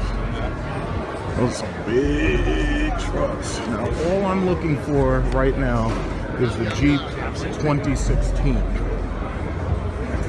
And right now I'm carrying my MOPHIE on the back of my phone, recharging the battery while I'm walking. Here it is. There it is, right there. You could. Oh, but that's it. That's the new Trailhawk Jeep. So I can take a look at the Trailhawk. And I think that's the Jeep. Yeah, there it is. That's the Jeep SRT. It's a shame that they didn't put all the SRT stuff together. Man, it feels really good to own trucks like that. I got a silver Jeep SRT, and I'm gonna get the Hellcat. It feels so good to be able to say that. Thank God for America. Only in America, man. Only in America. In other countries, it's like you guys got shitty engines, run on diesel. So if it's too cold, your car freezes up. You gotta inject urea into the damn thing. No thank you, no thank you, because of your nitrous oxide emissions destroying the universe. Look at that. I don't know what color this is. Red-headed stepchild here. Okay. Look at that. Okay, so all I'm really interested in seeing, it's sad that they put this down here because most people are interested. Oh, it's locked.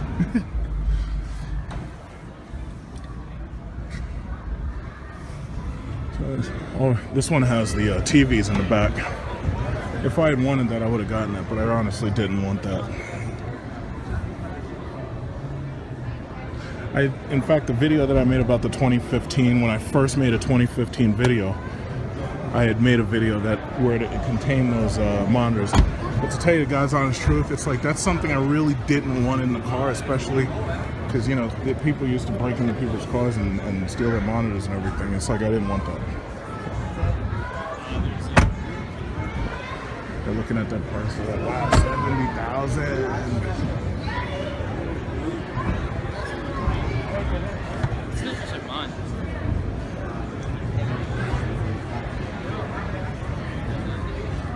Huh? Okay, so these are new wheels. They should have put this upstairs with the Hellcat.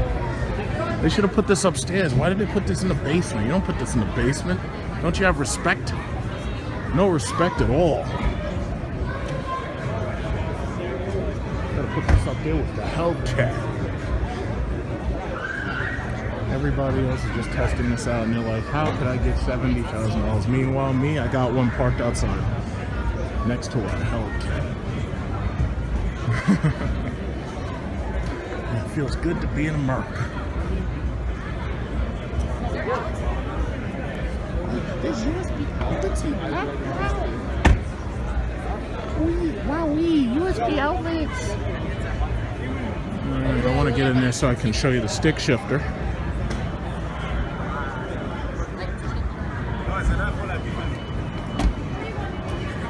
What kind of color is this?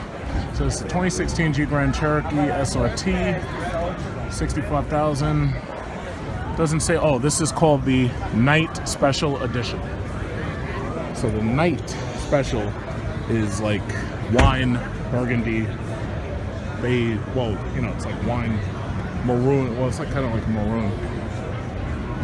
It's a nice color. I would never buy this color, but I mean, you know, this is really, really nice. This must be like $1,000 paint job option. Everybody wants that SRT Jeep. Everybody wants one. A lot of people here in America and Canada love Jeep. But me personally, it's like, I got one. It feels good having one, doesn't it? It really feels good to have one. I got mine in silver. Mine hides scratches. And you can't even see fingerprints on mine. You can see those fingerprints. Look at those fingerprints. Look at those fingerprints. Silver hides fingerprints, scratches. Yeah, Mr. Onagi wants one of those. He's like, oh, how much is this? Toyota boring. I don't like Toyota. Toyota boring. No, Danielson. Oh. Now, what I'm going to look into is I'm going to find out whether or not it's possible for me to change my column shifter with this new column shifter. If I can do that, or at least just switch out the buttons, and I will do that. Hi. How you doing? How are you? You like these trucks, huh? Yeah, this is really awesome. That's the part that I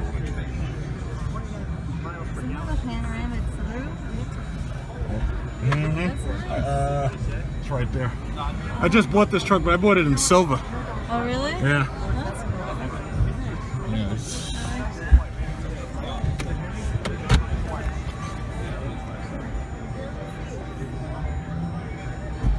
Ah, that's cute. Yes, it is. Yes, it is. How are you? So good. Everybody, they should have put this next to the Hellcat.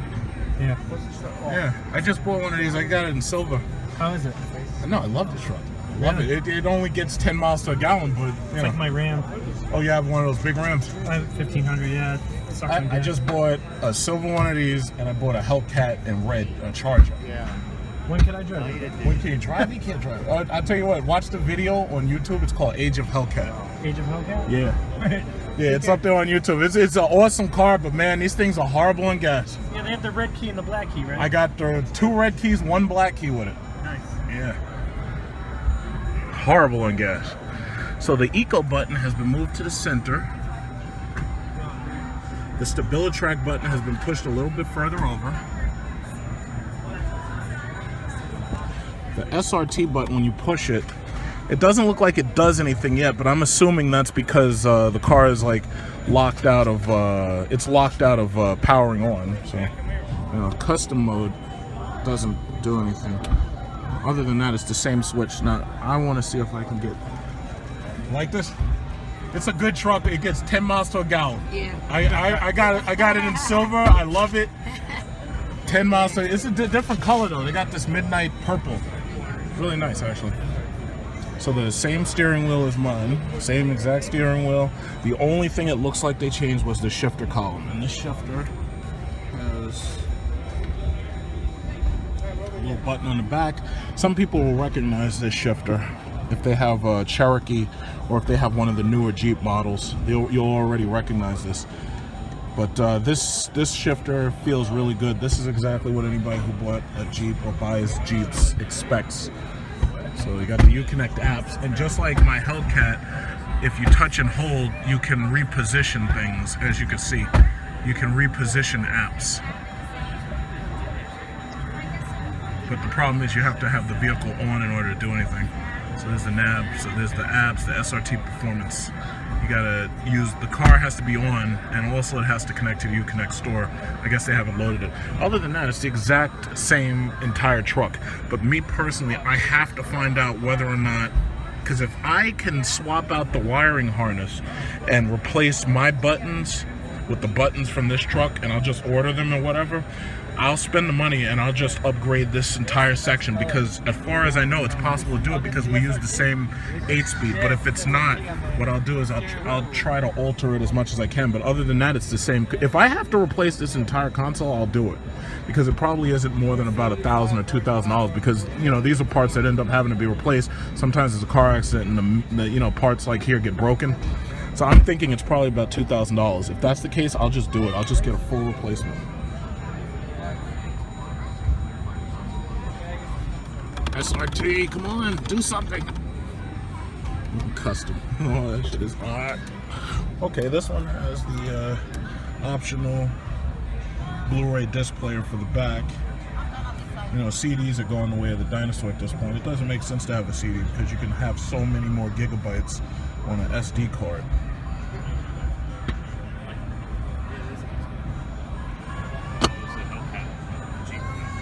They're saying the word Hellcat. If you say Hellcat 3 times, Rumpelstiltskin jumps out at you.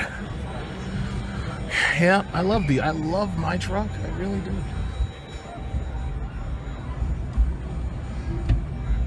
I really do love my car.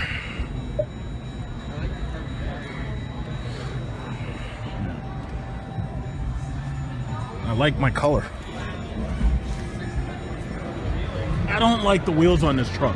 Let's make that very clear. I do not like these wheels as much as I like my wheels. My wheels are way cooler. I do not like the wheels on this truck.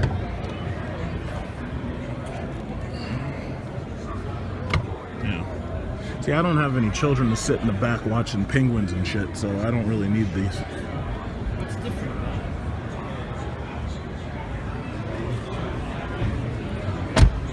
Yeah, they upgraded the shifter. Oh yeah, they did. Okay, well, now that that's done, now I can, oh, they got Jeep material here. They got Jeep stuff. Okay. Cherokee. I think that's the regular Laredo over there.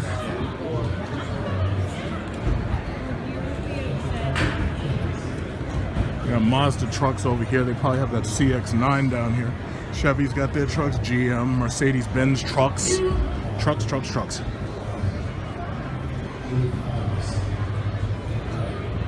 Canada love these Jeeps, boy. Yeah, Honda Pilot, no thank you. I'll go this way. Not even interested, Honda, not even interested. The Renegade, and they have a new color called Dawn of Justice. This is the Renegade Latitude Dawn of Justice. Dawn of Justice Special Edition, and it's about $27,000. And I think this had something to do with the Batman versus Superman movie.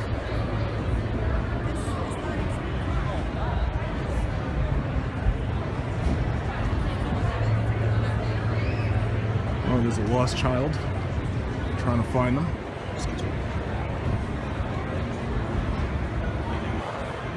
Dawn of Justice Renegade, huh?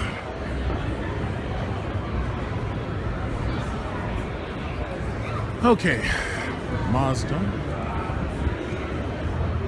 Oh, they got more cars over there. Got Mazda. I think the CX-9, the new CX-9 is, I think this is CX-5. I think that's it right there, CX-9. Not a Mazda fan. Not a Mazda fan. CX-3, so small.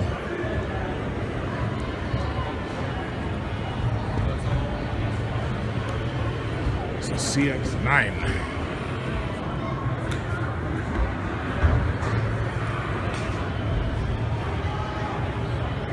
Oh, we got a cop car area. Blue Lives Matter.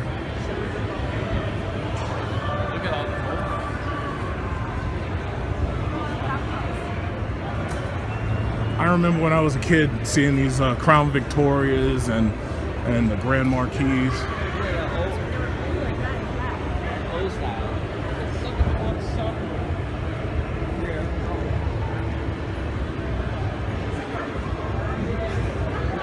This is a nice show. It's a shame that the media turned us on the police force. Blue Lives Matter. If it was up to me, like, federal agents would have black Hellcats with dark tinted windows and push bars, and they would drive around in Hellcats fighting crime, federal crime, not just, oh shit, they got an I3 driving section. Ooh, that's cool. Wow, this is a nice show right here. Usually they do this outside. Oh, this is that one-seater thing. I don't think this is gonna get built. One seat, really? One seater with that little engine. Where are you in the picture? One seat. I don't think that's gonna work. One seater. One of my neighbors, when I was a kid, he had a motorcycle that looked exactly like this. And I think I forgot what the name of it was, but it was like a 1980s or 1970s. It was like a jet. It looked like a cockpit of a jet. But see, the problem is now you have to, meet all these requirements and regulations. So now you basically have to shape these things like cars. You're not allowed to have something that looks like a cockpit and could possibly tip over. But I always liked that thing when I was a kid. I always thought that was so cool. What's that over there? Those are Nissans. No, thank you. They'll take you on a ride in the i3. I might do that. And the sad thing is, nobody wants the i3. BMW around near here was trying to give these damn things away. Nobody wants that car. First of all, it's not fast. And then second of all, it's small. You know, if you're gonna build one of these things, you have to make it at least the size of an X5. And then on top of making it the size of an X5, you gotta get, I mean, you don't have to make it fast, but you know, you gotta make it, you know, the paint job is nice. I will give it that. It's silent. Oh, they got a bunch of cars here. They got the hamster car, Kia Soul. Hamsters. You can go with this, or you can go with that, or you can go with this, or you can go with that.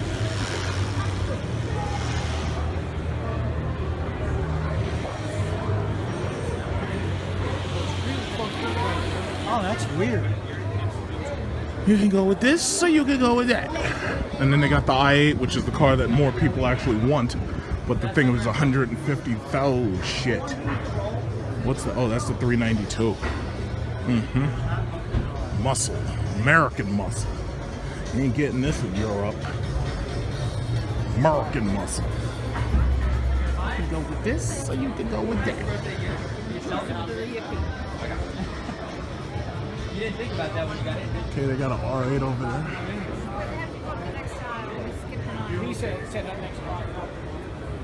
Oh, they got one of those Prius, the new Priuses. All those quiet little electric cars. Ugh. I tell you, when everybody is forced into these little pieces of shit, I'm still gonna be driving a Hellcat. I'll get 2 miles to a gallon before they force me into one of these goddamn things. Hellcat. Right. Hellcat. Jeeps. I ain't driving none of this little nonsense. Little nonsense cars. I should wait over there and get in there. Oh my god, I thought these guys were mannequins when they were sitting up in there. This is the Soul EV. Okay, just hamsters charging our electric car up. Bunch of hamsters. What we got over here? Lexus. No, thank you. Ooh, why don't you like Lexus? Because they suck. I'd rather buy one of them Genesises over an Acura RLX. Race cars. Are you American? Are you American? In fact, I've heard that the, what is it? I've heard that the taxes and tariffs, if you're in, what is it called? If you're in Europe, the taxes and tariffs on these cars are so high that if you try to get an American car over there, you're paying at least twice as much. Not to mention the gas is like $9 a gallon. Oh, they got the old Jeep SRT. Look at that. This is like a museum for people who actually love cars. The Jeep SRT8, and then they got racing tires on this son of a bitch. What are these, Mickey Thompsons? Racing tires. It's amazing how much bigger these things are. Mickey Thompsons. Oh man. So this must be an R8 painted painted brakes. I don't think those are Brembo. Yeah, that's nice. Not interested. And you know, it's funny, I could have bought an R8 for the money that I've spent within the last couple of months. I could have bought an R8 or a V10 R8. I don't want that. Not to mention I'm like 6'7" and I can't fit in it. But you know, it's amazing how many. And then I gotta replace that Hyundai Azera. I gotta replace that in June. This is a GLA. Okay, I already made a video of me driving the GLA. This is the GLE. I think I already made a video of this. I already made a video of the, oh, this is the GLE AMG. I think I made a video of me driving one of these. I drive everything I can drive. This way I can compare it and contrast it. And they have a new GLS, and the GLS, basically I like Mercedes' new naming strategies. With their new naming strategy, excuse me, they have the regular car, which is just a letter, and then they have the GL of that car. So they got the GLC, the GLE, the GLS. I really like that. That's actually very intelligent. And it's funny because a lot of these enthusiasts were like, oh yeah, that's stupid. But most of them weren't Mercedes buyers in the first place. So you gotta be really careful taking criticism from people who don't buy your product. You gotta do what you gotta do. Which one's this? This one doesn't have a sticker on the front. This is a plug-in hybrid, probably a GLE or something. Let me see what this is. This is a GLE 500E. Plug it in, plug it in.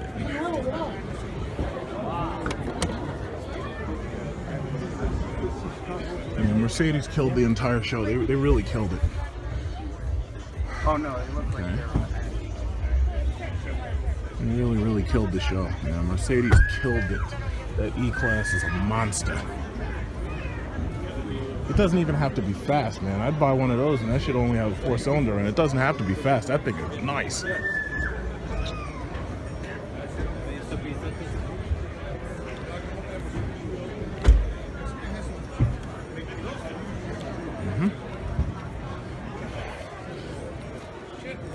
The GLE AMG.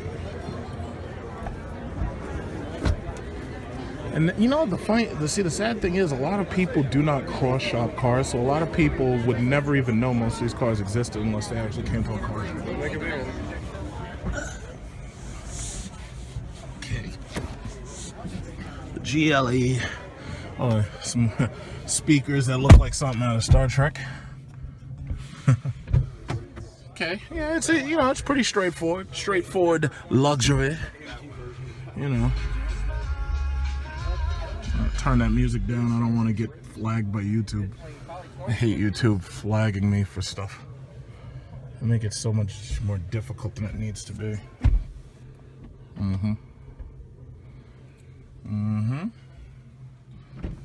Yeah. Yes, it is awesome. This is quite awesome. My only problem is there's no touchscreen here. So nice. This is wood though. Actual wood. Yeah. Very nice. I like the yeah, I think that's a great way to control it too.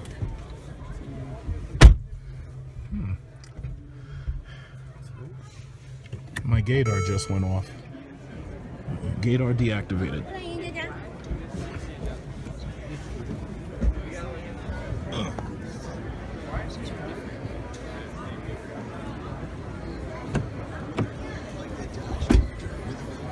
I gotta say, white leather in these cars is quilted and oh, thank you. Looks good.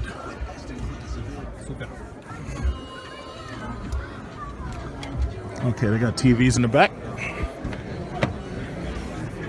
TVs, everybody want TVs in the back for the children's, for the little children.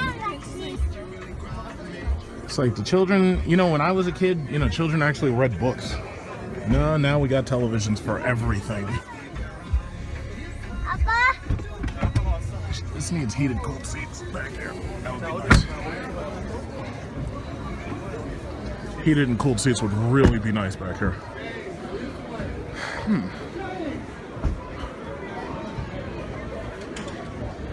This is the BMW side. So Mercedes had the other side upstairs. They swapped it with BMW.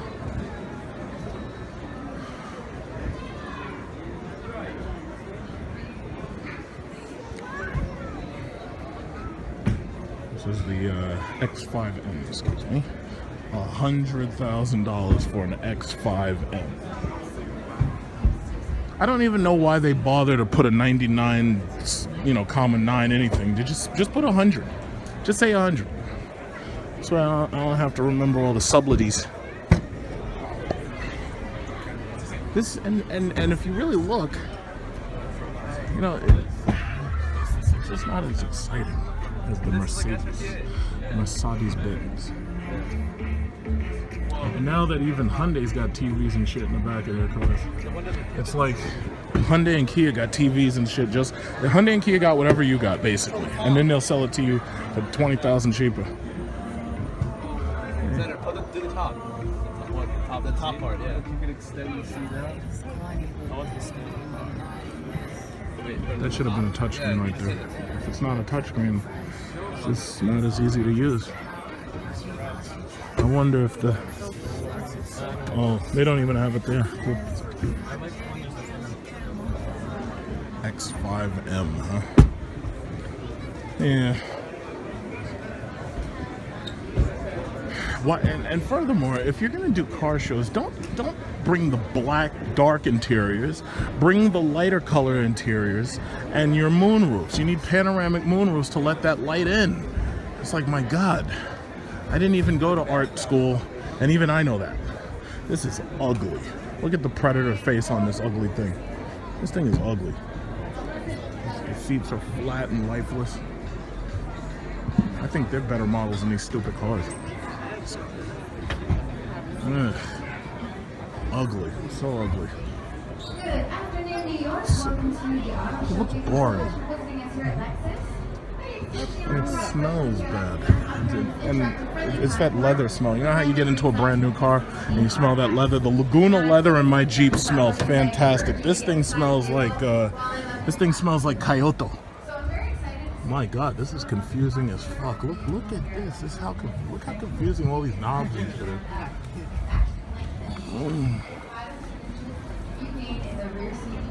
Confusing. So it does look longer, and it is. It's a little bit wider as well. And then up front. I don't like it. Not at all. I don't like this one. And on either side of that spindle shaped grill, you'll see some L finesse design language. Basically, we put L's all over our vehicles. I don't like this. We've taken some inspiration from our LFA and put it on this vehicle. This is the RX, their bestseller. And the L-shaped tail lamps in the rear. Now it's sitting on 20-inch wheels. Those are optional. 18 and 19s also are available. And then let me open up all of the doors so you can see inside the vehicle as well. Feel free to stay in there, sir. One of the first things that you'll notice is that 12.3-inch multimedia display. It is a split screen, so that allows you to see your navigation very big, but you could just take up half of it if you wanted to with your navigation and have your satellite radio, for instance, on the other half. Now, speaking of displays, we also offer a brand new heads-up display. It's colored. That would be right above your steering wheel, and you can program it to see things of your liking, so fuel, for instance, how fast you're going, and also the weather. And then if you get inside that cockpit, you'll notice that it's driver designed and optimized. You've got a little palm rest right there with a remote touch. That's how you're going to control that big 12.3-inch display. And a big confusing 12.3-inch display. This thing is confusing as hell. This is last year's model, so you gain extra space back there. I encourage you to get inside. Those seats are that's a big screen. They're available to be heated in the rear seats. And then also they can fold down power folding as well. Now they do fold down 40, 20, 40. So you can have two passengers sitting back there, have that middle seat folded down, and fit things like your fishing pole or your skis or whatnot inside. Now another feature we have, which I can't show you unfortunately because I don't have the key fob on me, but if I did, I could walk right up to the lift gate and just do this with my hand, or this if I'm carrying my purse, for instance, or my groceries, and the lift gate would open up automatically. Since I don't have the key fob on me, I'm just going to touch that once, and it will open up. Something else that's nice about this lift gate is you can stop it at any height. I don't like this. And it will. I just spent damn near $200,000 in cars, and I still got another $40,000 to go. And I would never buy one of these things. I would buy another Hyundai first. I just don't. Ugh. I'm getting out of here. I feel dirty. I'm sorry. Ooh, look at this. Oh, you mean me in front? Right here. We have, you can choose a background. Oh, really? Yeah, so like San Francisco, the beach, or whatever, the Golden Bridge. What, and get it emailed or something? Yeah. I don't know. What are the options? Okay. So I have to put your name and email in it first, then you. Oh, okay, to add me to the mailing list. No, to send your photo to your email address. Good point. That's cool. That mobility seat. Hold on. Okay, so this is the police show. So they have this, the 58 Ford Custom 300.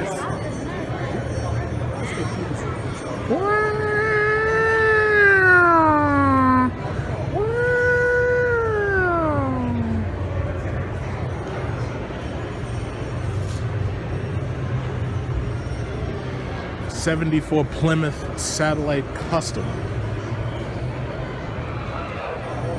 It's amazing that these cars could even move back then. I just find that just absolutely incredible.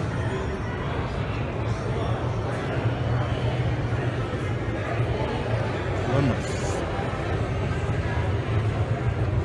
And here you go. These are the new oppressors.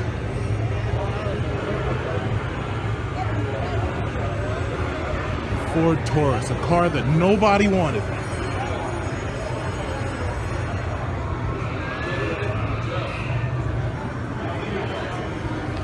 If you ask most cops, especially highway patrol, they all prefer the Dodge Charger. It's because the Taurus has that ridiculously bulky center console. So in the police custom cars, what they usually do is they take that out so that they can, you know, not have to take off their gun belts and everything.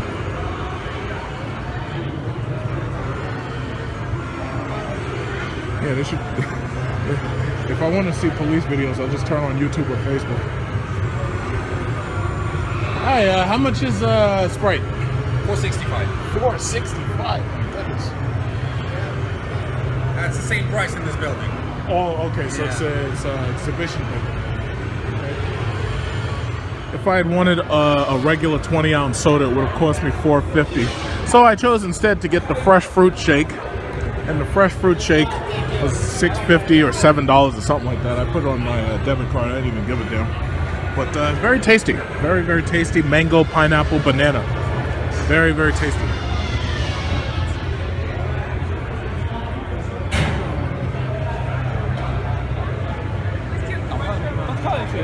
I think I'm almost done because I think I've seen like the entire show at this point.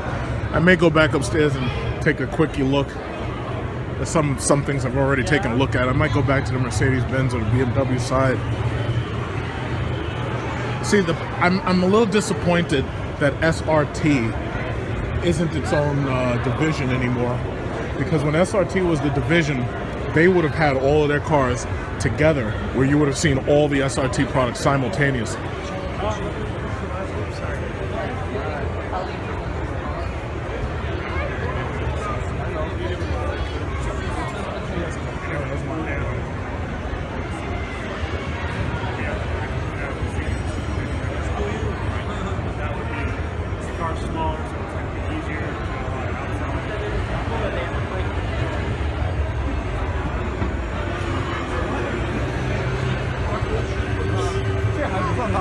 So I think my final video may come out to about 2 hours long, but I really want that 256 gigabyte. If I have a 256 gigabyte iPhone 7 and I've got this MOPHIE 8X will allow me to literally video record for 4 hours straight instead of 2 or 3 hours, because the problem is 4K video eats up 300 megabytes every single minute.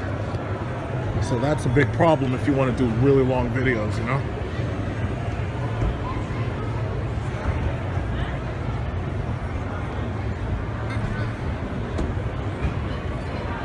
I'm proud to be a Jeep buyer. I'm very, very proud to own a Jeep. And I'm even prouder to own a Jeep SRT. Very, very proud of my vehicles. I love my cars. There's car wars out there.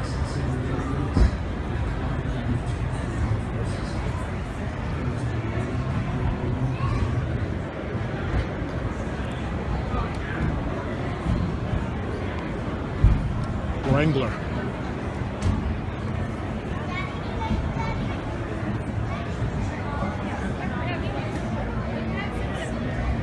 Oh, I'm sorry, Rubicon. I don't really know the bigger models that well.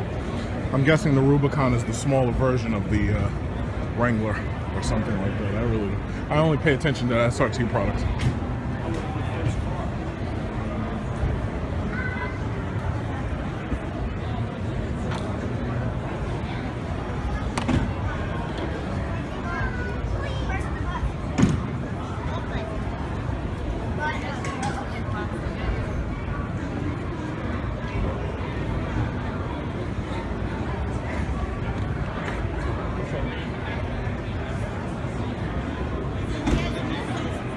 Everybody loved that Jeep Grand Cherokee. Especially me. Damn, I love my cars.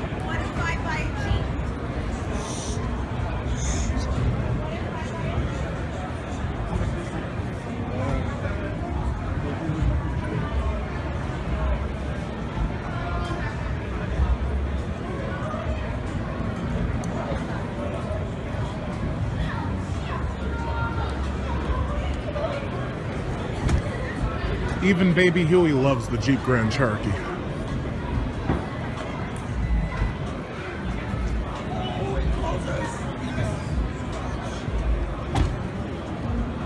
All right, everybody, let's turn up the gangster rap and let's bust a cap.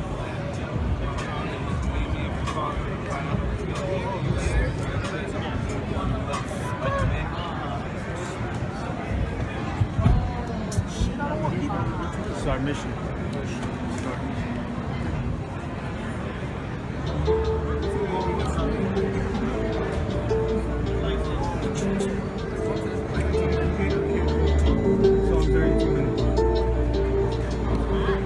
Legendary with his ballin' like I'm Tim Duncan. Couple shooters in the car.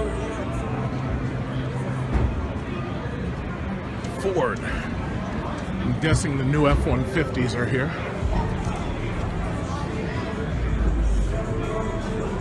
We got that gangster rap turned way up. Turn up that gangster rap. We're balling. We're big money ballers up in this Jeep. We're gangster rappers. Hi.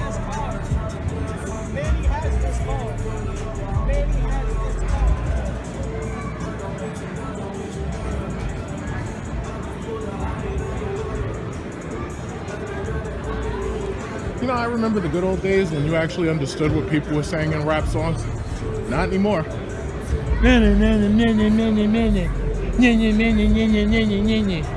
Jesus Christ. What happened to the next generation after me?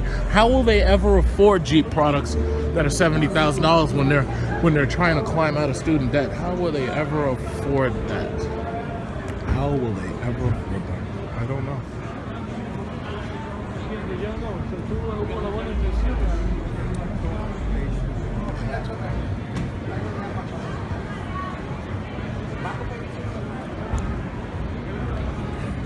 A lot of those tough guys running trucks. Big tough guys.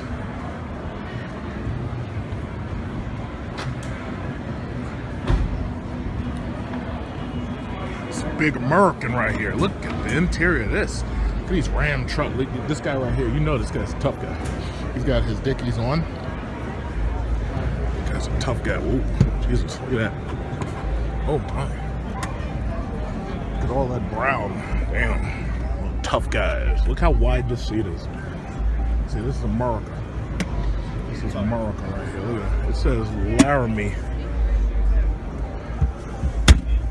Jesus Christ, look how big this thing is. Yeah, little lights. This is sick. And it's got the easy connections for the Car seat? I actually like it. Damn thing gigantic.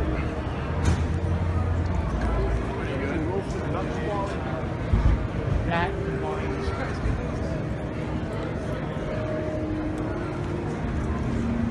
It's awesome.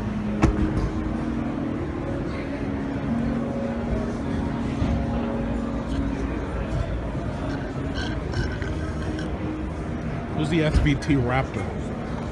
I saw one of those things on the road. It was pretty big. It was pretty scary. But you know what? They're about to put the Hellcat engine in a Ram truck, and they're going to have a Ram Hellcat. Jesus Christ, what is the world coming to? Ram Hellcat. I can't even believe it.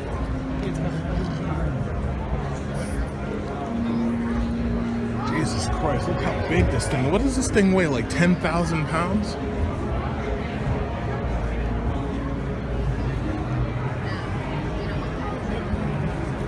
This truck must weigh like 10,000 pounds. Or at least 8,000. This thing is, look how big this thing is. This thing's taller than I am. Power stroke, 6.7 liter. Jesus. This thing's a monster.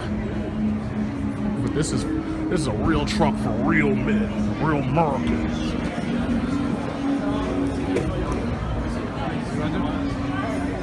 let's go.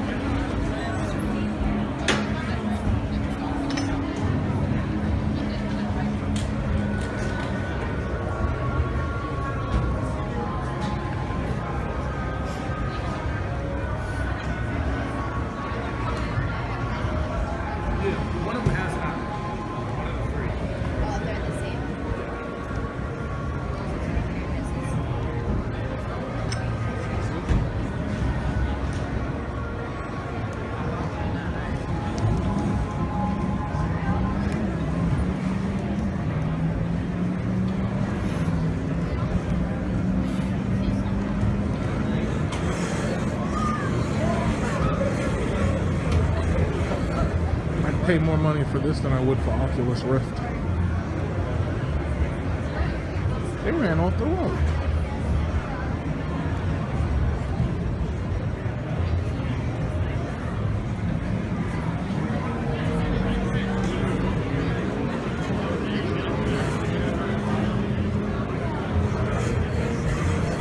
Jesus.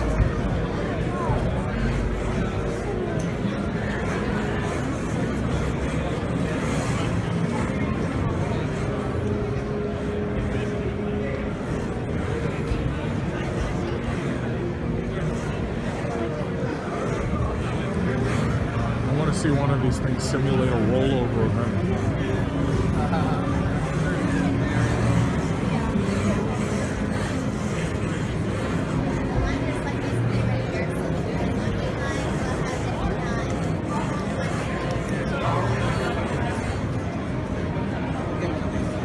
Oh, that's interesting. See? Ford Expedition Platinum. I haven't seen a Ford Expedition in a long time.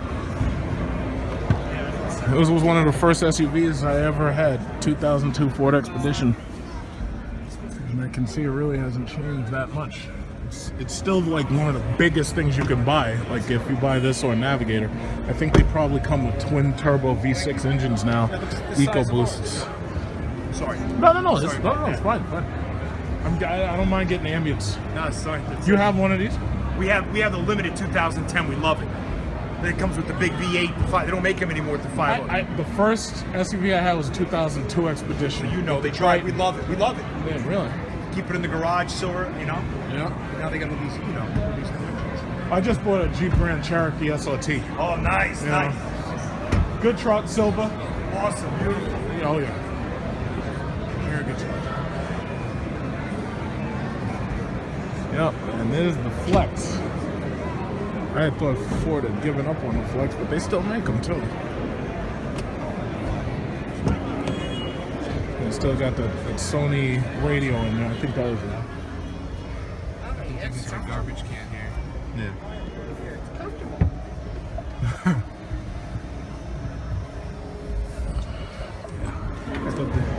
I think they'll have, I don't think they're going to keep the Flex around. But the Flex actually was a pretty decent idea. The only downside is the retro styling is just so boring. You know, you have to, see, that's the problem. Most people are basically buying wagons, but nobody in America likes the word wagon. So you have to call it a crossover, you got to call it a sport bag, or you got to call it a sport hatch, or you got to make up some kind of ridiculous name to lie about the fact that what the person is really buying is a wagon. Because the problem is, wagon sounds effeminate, and even the women don't want an effeminate car. The women want something that gives them the feeling of power. So my thing is, listen, if you want power, what you got to do is get yourself a V8. You got to get yourself a nice, fast V8. Yeah, you'll get about 7 miles to a gallon, but hey, at least you'll feel powerful on the road, won't you? When everybody else is driving around these silly little crossovers. Well, here it is, the Sierra, GMC Sierra. Man, the car market's on fire.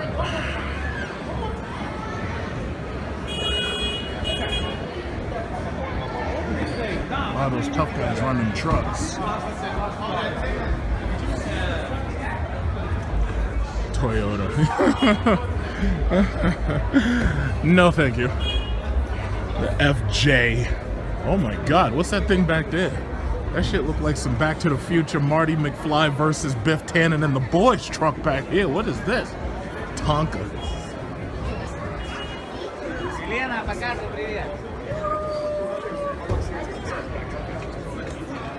Jesus. Well, I'll tell you what, the day that I have to drive through the desert, I think I'd pick one of these. Sorry guys, you can't be up on that.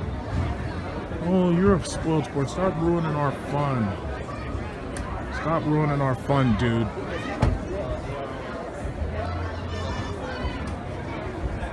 Everybody's trying to sign you up for emails.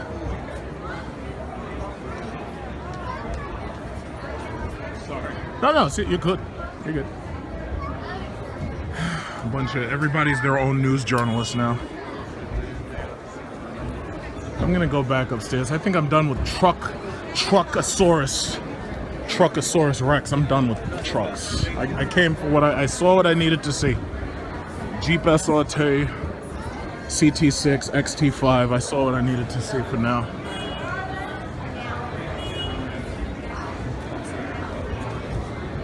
Okay, so this is the third and final part of the show. This is the Javits Center North.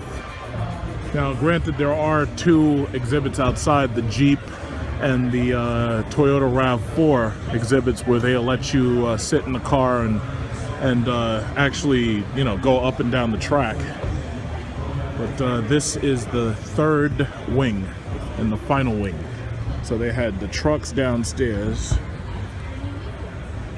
So this is the third and final wing. So this is Mini, Mitsubishi, and if I'm not mistaken, part of Toyota's over here, but it's only Scion. Yo, let's get in the ride.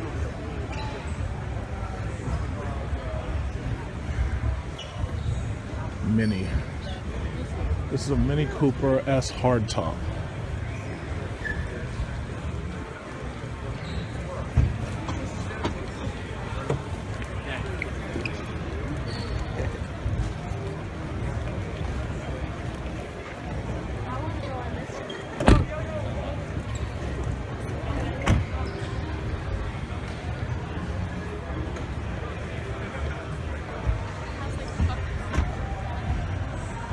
Oh, look at this one. Oh, it's Fiat's. This is the Fiat show. It's a 500X.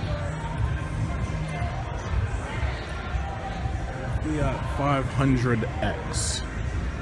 They kind of look cool, but see, ultimately the real problem with these cars is they have to be at a price point that your average college grad who's neck deep in debt is going to be able to afford. Like the average college grad has $40,000 worth of student loans, and the reason why is because here in America, most of the private colleges are charging $30,000 to $40,000 to stay on campus and to you know, be a full-time student. So basically, the average college student has so much debt that they can't even hope to afford cars like this. So basically, coming to this car show is as close as they're ever going to get to one. Most of them. You know, some of these cheaper ass cars like this IA, they might be able to afford. Interior kind of looks cool on this. I like this. Very flat back. Very flat. It's an IA. So it looks like kind of like a little BMW-ish. You know, except those cheap ass doors. 2016 IA. So this is $17,595. A $20,000 car loan is still going to cost you. Oh my God, it's all manual.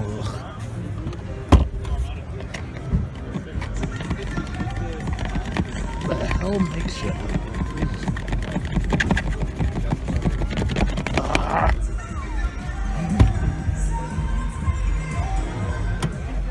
Jesus Christ. So basically, you know, they copied the BMW iDrive design so that they could, ooh, you push the button, the start-stop button. I agree. Can I push this? Oh, thank you. Unlike BMW, they give you a touchscreen and they give you a simple-to-use volume knob. I like that. And they give you a very simple-to-use nav thing. Now, here's a question, BMW. Why didn't you do that? Here's a question, Mercedes. Why didn't you give me a knob thing so I could just do like that? Why didn't you do that? Nav. East, southwest. Yes, thank you. Somebody stole all the freaking knobs. Jesus Christ. You gotta, you know, actually, I'll tell you what. If this car didn't have these crappy cloth seats, this would actually be a pretty nice little rental economy car. If this thing didn't have these ugly little cloth seats. And then, you know, the silly manual adjustment. I'll tell you, this actually is not so bad. Now, you know it's got one of those little 4-cylinder beaters in it. But actually, the you know, stuff like this is what you get out of a Mercedes CLA, which costs twice as much. But this one's actually easier to use. Let's see, if you push the star, it goes to favorites. This must be the back button, so it goes to compass. And if you keep pushing back, it does that. That's not bad. That's actually pretty cool. I like the attempt to make it a little tacky. See, the thing about it is all of these cars, like you got Hyundai making freaking luxury cars.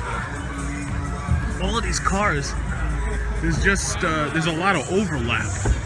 The technology package is a lot of overlap. Oh, this is a manual. This extra $1,000 bag is like one hell of a car. Pretty spacious in there. No, that doesn't look as teched up as this IA does.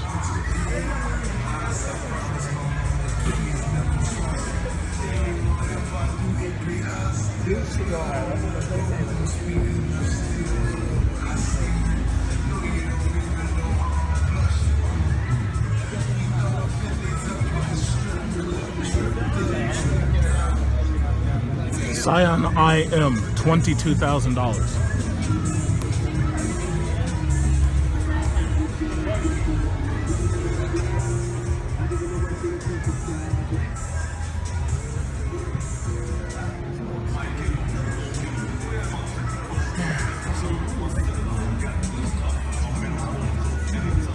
Economy car attack. Oh, we've got good German girls here. I see they got McDonald's in their country. That's right. FRS, BRZ.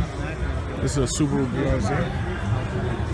I made a video about the BRZ when it first came out. Did the test drive with Wu-Tang Clan playing on the radio. That was cool. A lot of these people are making videos and a lot of these people are making pictures and everything, but the question is how many of them will actually get paid for this stuff on YouTube? How many of them have YouTubes where they're catering to an audience? Methinks not so many. Ooh, goodness. Goodness, Jesus. Red beans and rice didn't miss her. Some brothers had tried to diss her. Red beans and rice didn't miss her. This is awesome. Oh, what? Oh, this is a STI. Cool. All right. Okay, this is a STI, something around it. Subaru. It's all Subaru. This is another one of those Mom and I are talking about getting. Man, how many of these things am I going to destroy on the road? This is a Crosstrek. Yeah, this is that new one that they were talking about, the Crosstrek.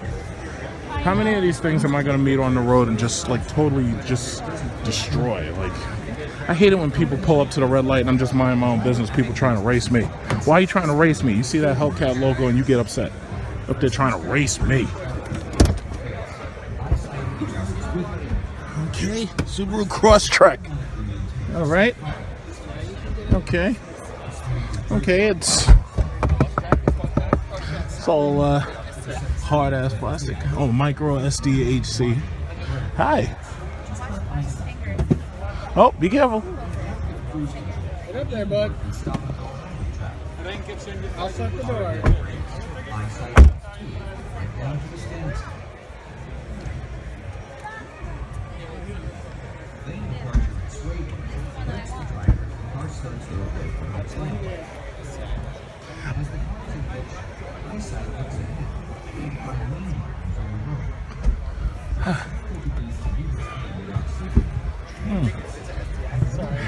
So this is the, it's nice interior, it's pretty spacious. Pretty spacious.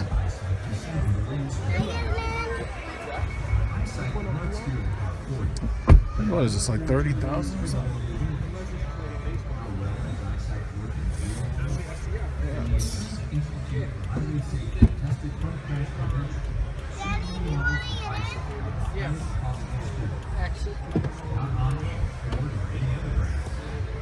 I wonder if this is anything like the, what's that thing called, the Outback? It's probably handles better than the Outback because it feels lower to the ground. No, you can't climb on top of him.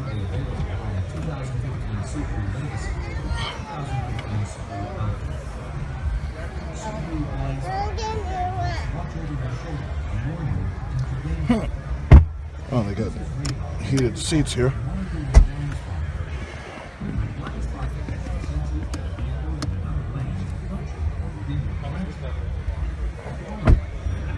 Alright, let's hop out. There's a line for this one. Oh, there is?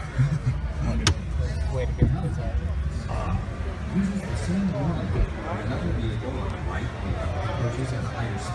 This is a new Forester. It's a new Forester. That Crosstrek, I mean, that Crosstrek it looks cool. You know, the paint job is nice and everything. Interior feels cheap. But then again, you know, it's a Subaru. These things aren't, wow, it's a lot of space back here. See, basically, that's the thing. When you buy one of these new crossovers, it's like for less than $30,000, you get a lot of space in most of these cars. And that's a good thing. That's a good thing. You have so many choices. Choices are good. Nobody wants to have no choice.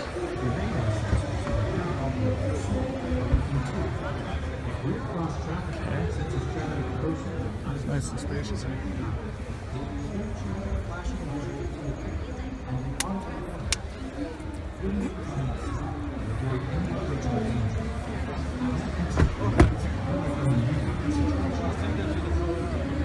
Nice and spacious.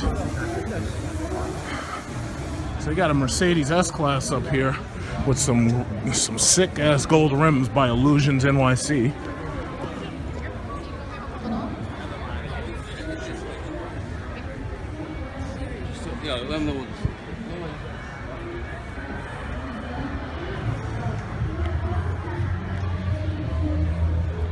And you got this Porsche over here, GT5.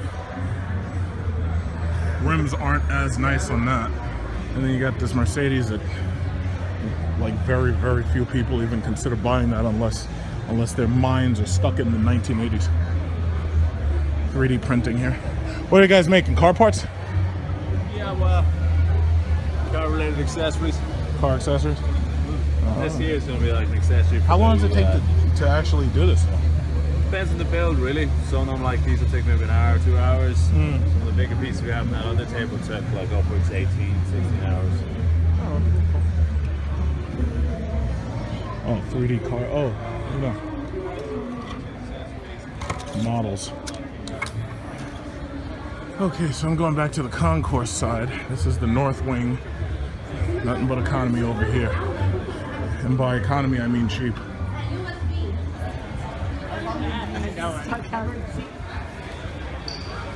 They had a nice Murcielago over here with a army theme or military theme, which is weird because I didn't see any Aventadors. Like, they had the Koenigsegg, they had the Bugatti Veyron, but I kind of find it odd that they didn't have an Aventador. Like, Lamborghini should have a show here. Lamborghini has like 5 cars now. They got the Aventador, the Murcielago, the Gallardo, the Hurricane, and they got a Reventon somewhere. I'm surprised they didn't have a show. And then they got that new Centenario concept or whatever that is.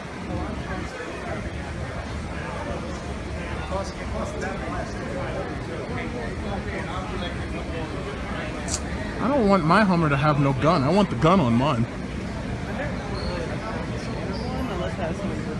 But like the I like the Aventador though.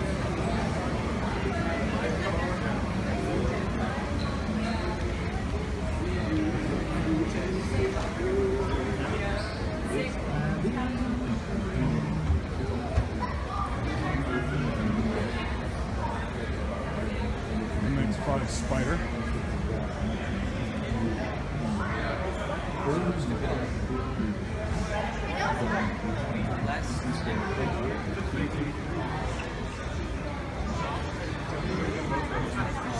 Okay, so basically, I think I've covered pretty much the entire show, or at least everything I came to see.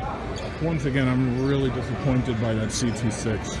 I think that if I do continue to stay with Cadillac, I'll probably trade the STS in for a, what is it called? Either an XT5 or probably an XRX. I'm really disappointed by the CT6. The interior just feels so cheap. You know, and they're trying to copy Mercedes, but the problem is they just don't have it's like they just don't have it. They don't have the energy to copy Mercedes. They don't have the moxie.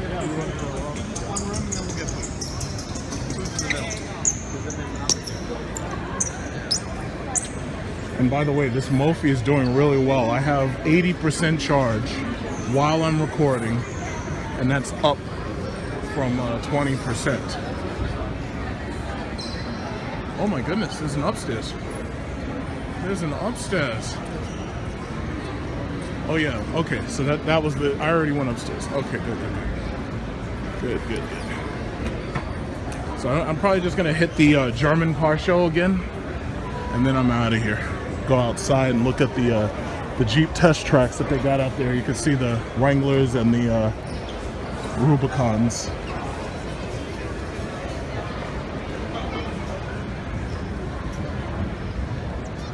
I kind of ignored the Audi show. This is that new TT concept. Well, no, it's a concept. This is actually a production car. This is a TTS Coupe. Very, very driver-centric design. It's like everything's angled towards the driver.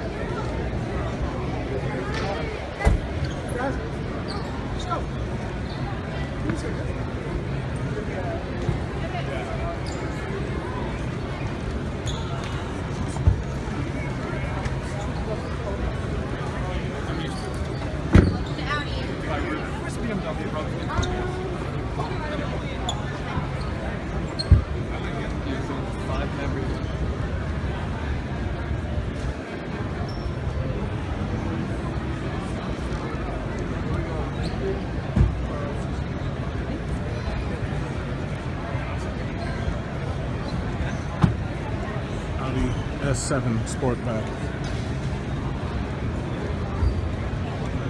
I think the entire market pretty much already knows this car pretty well. And then these are the Audis that you can't afford. Unless you're cool.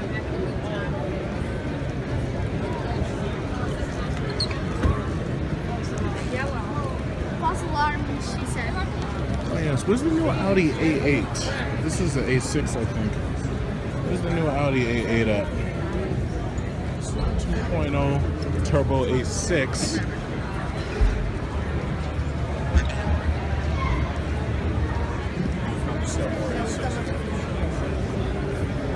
This is an A3.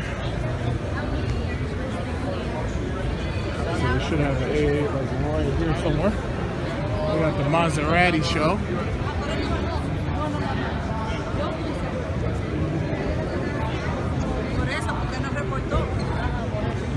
Y ahora fue, eso fue. No. Oh, this is that new Maserati crossover.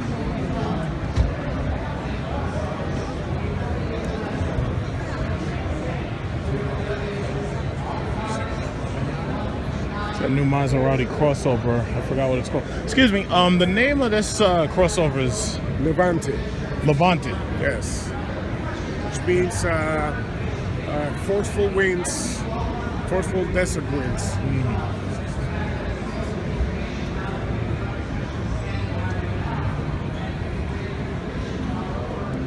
You guys aren't from Maserati in Manhattan, are you? No. Okay. Actually, we're with the headquarters. You're with headquarters. Yeah, in New Jersey. That's North America. Oh, okay. Yeah. No dealers. No dealers. Yeah, we're not going to give it. Oh, okay. All right.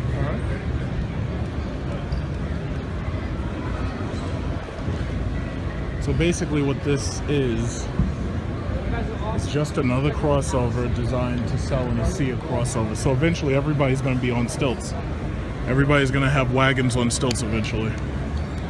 I'm sorry, I walked away from the Audi show because, to tell you the God's honest truth, it wasn't as exciting as the Maserati show.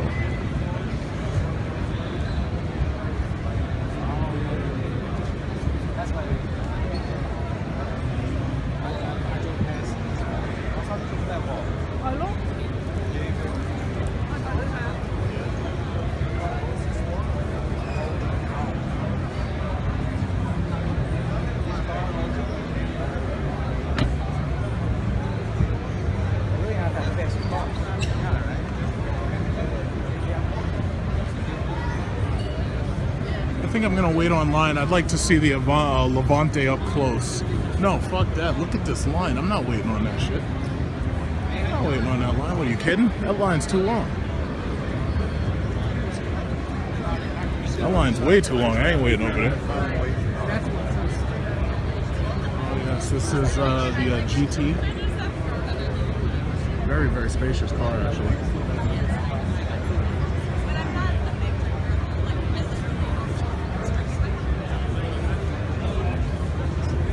Toyota Camrys.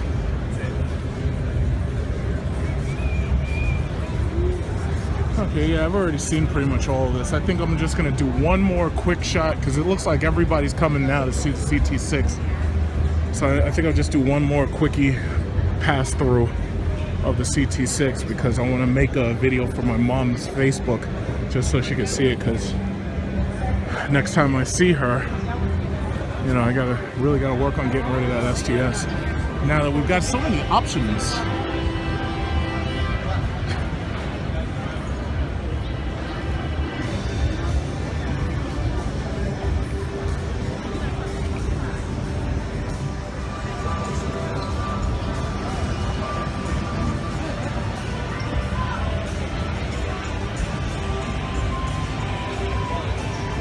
It has the physical size of the Mercedes S-Class, but what it doesn't have is the damn interior refinement.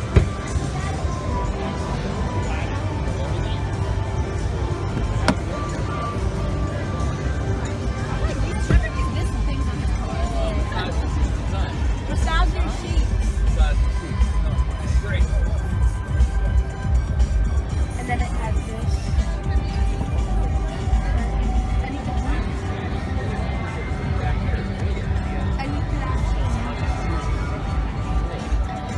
This is so nice. Look at this, eh? Yeah. The sport utility. Same thing. Look at it. See, it's got a trackpad here. Isn't that cool? This is hot shit. XT5 has that mirror too. It does? You get it.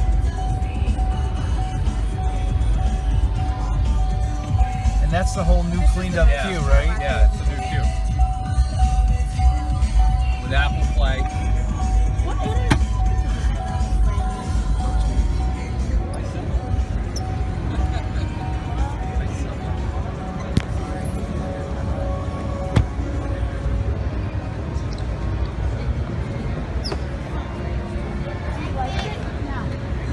Two Guido. Two what? She said it was too Guido. Wow, that's just mean. I don't think it's too Guido. And why are we disparaging against our Italian American friends?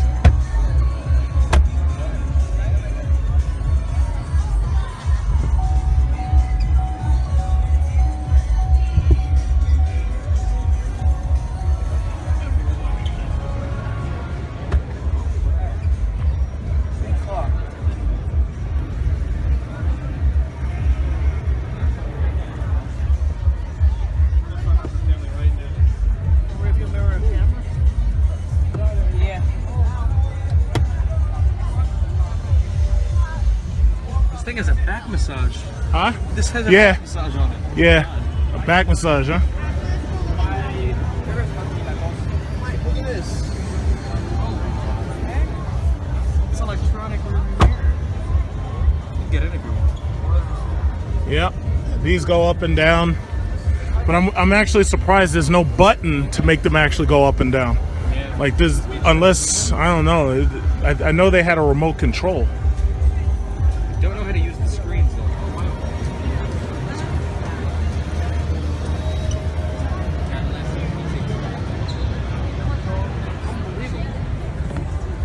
Not a button. This is crazy. Oh.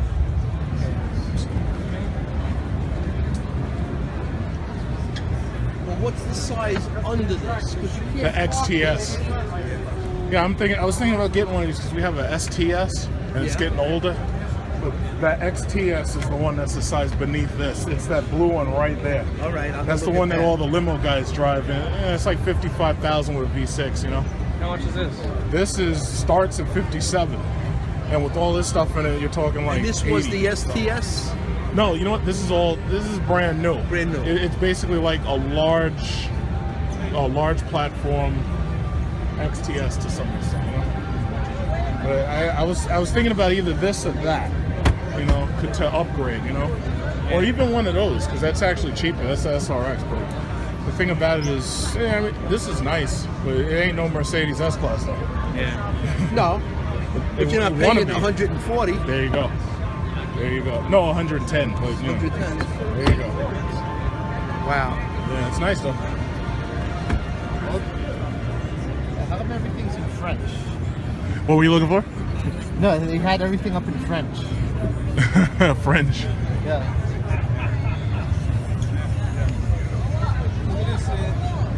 Well, now it's Spanish. Maybe it's checking maybe languages.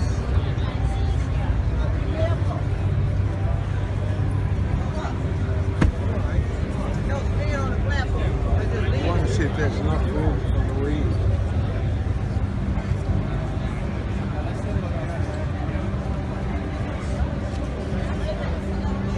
Cadillac's very popular.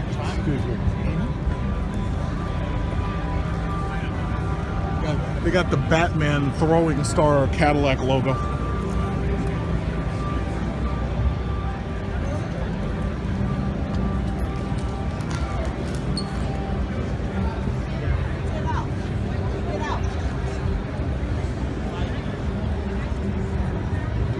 See the front of it.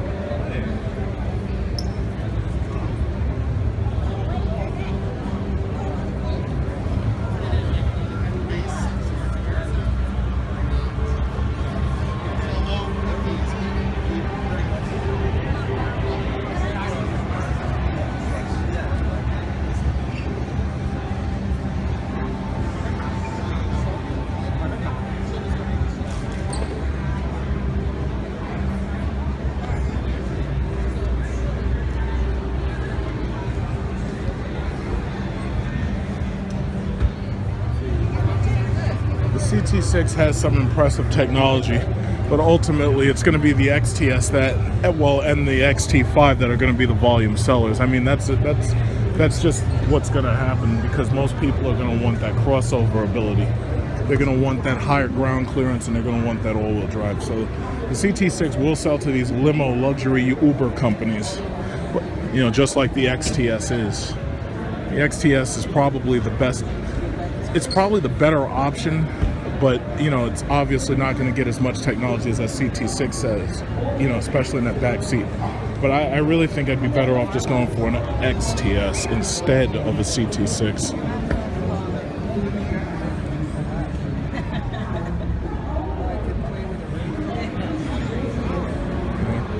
It's like, well, we'll see what happens. I can't see myself driving an Escalade. I can't afford the damn thing. Yep, that's exactly right.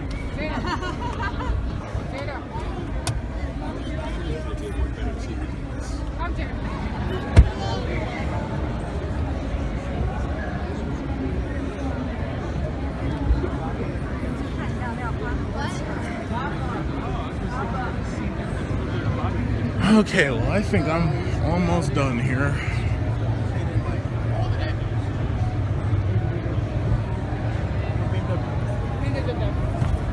Escalade, running boards, Alfa Romeos.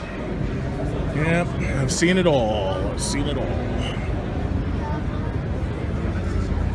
I've seen it all. I think I've definitely seen it all. Alfa Romeos.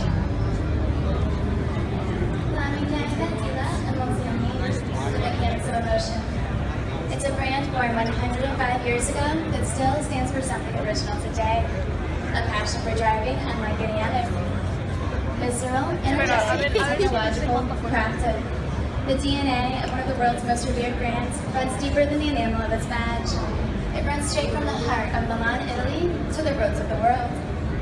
Introducing the all-new Giulia Quadrifoglio, the most powerful Alfa Romeo ever created for street use. On the fender, the badge that marks the rebirth of the Quadrifoglio, the green four-leaf clover on the white triangle badge. It's more than just a badge, it's a hallmark. It harkens back to Alfa Romeo's fabled racing history, when drivers like Yuko Sabachi and Enzo Ferrari used it as a good luck charm on their race cars. Now it's used as a performance indicator on our high-performance street vehicles. Under the skin of this muscular exterior lays an equally impressive powertrain. This Ferrari-derived, all-aluminum, 2.9-liter bi-turbo V6 is Alfa Romeo's new benchmark. It generates an incredible 505 horsepower and 443 pound-foot of torque, allowing it to launch from 0 to 60 in just 3.8 seconds and achieve a top speed of 191 miles per hour. 191 with this thing? Amazingly, all that power doesn't come at I got a cost of fuel Hellcat though. efficiency. With features like stop start and cylinder deactivation system.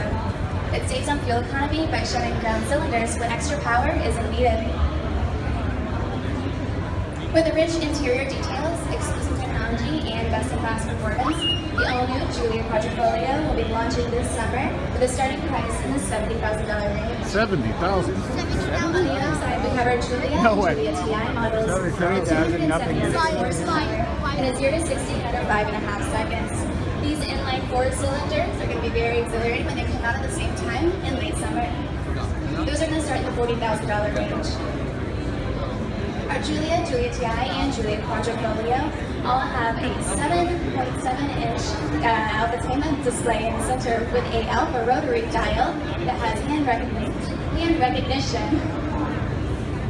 For more information, please visit us online at alfaromeousa.com. Thank you and enjoy your day. Oh, I will. Thank you.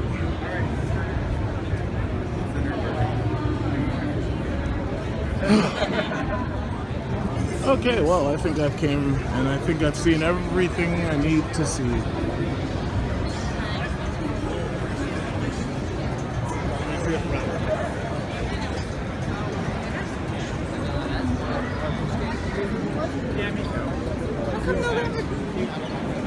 How come there's no Lamborghinis? Well, that's actually a good question that I posed myself. I don't know why there's no Lamborghinis.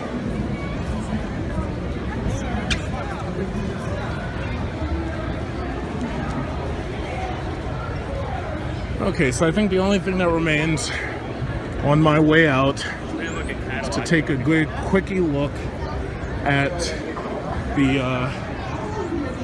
excursions out here with the Jeep. And just remember, this video was brought to you by iPhone 6s Plus 128 gigabyte and MOPHIE 8X charger. See? MOPHIE 8X charger right there. Thank you, MOPHIE, and thank you, Apple.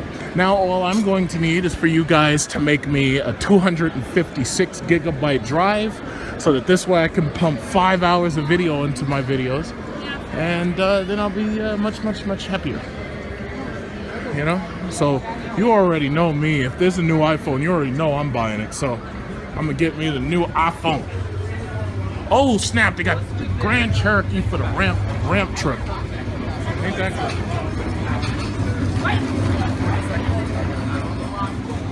Yeah, I'm done.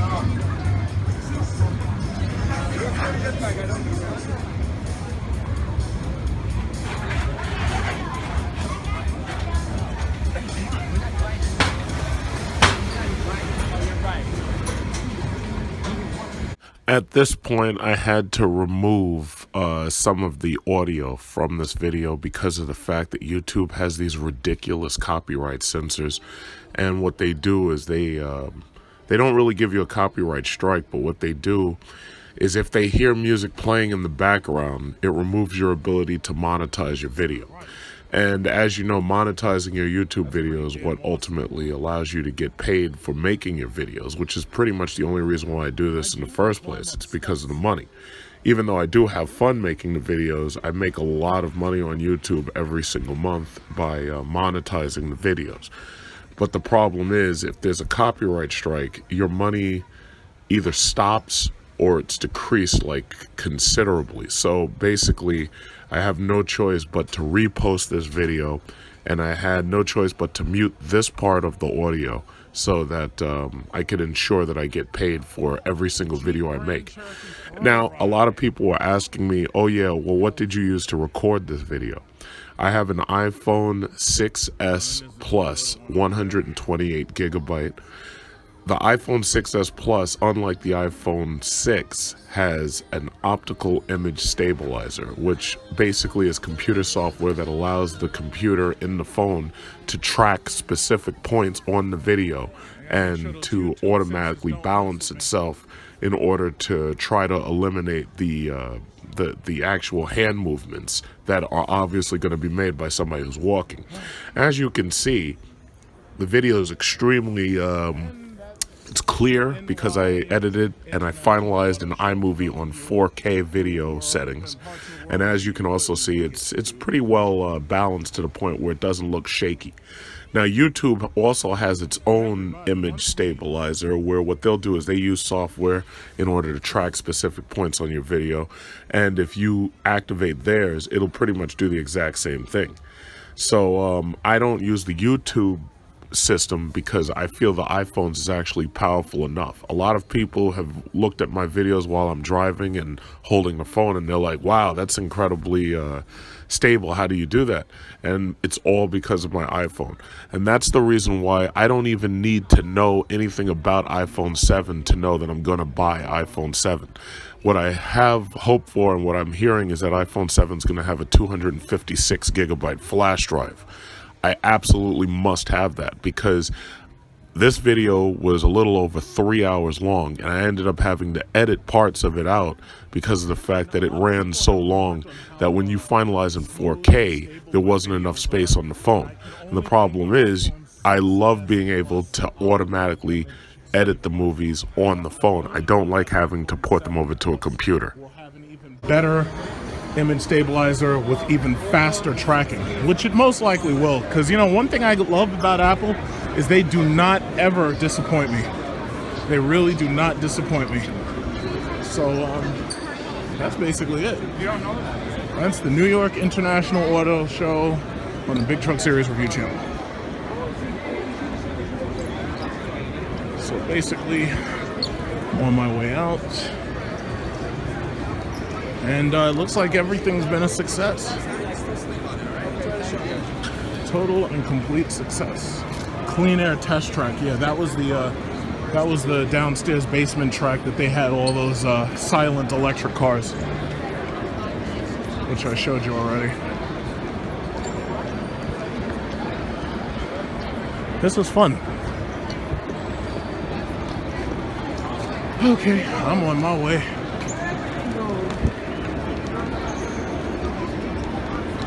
Ooh, what's this? Something I missed?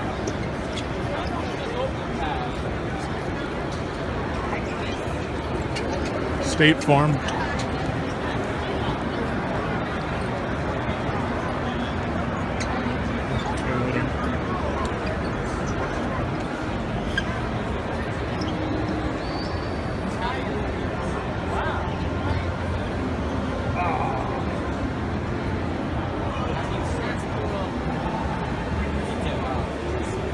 Right on that.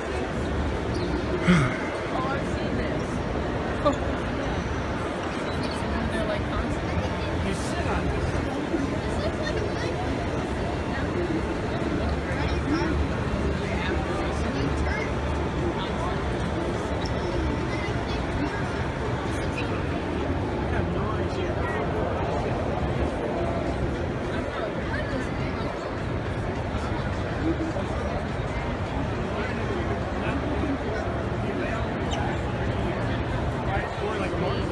Okay, I think I'll go up one more level.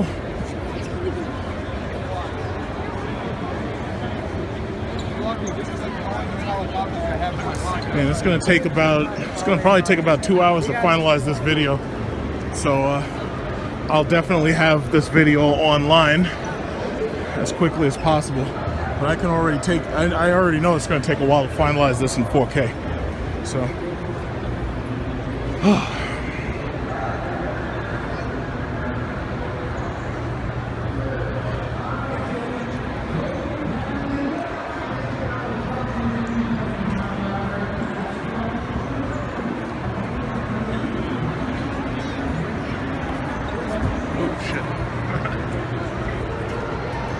okay, I see where I am. How can you have an auto show now? This is Sparta!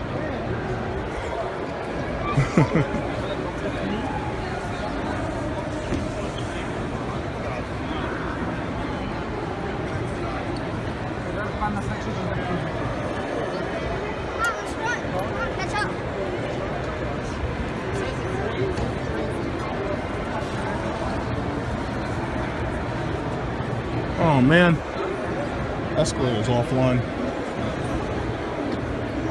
Trans Am.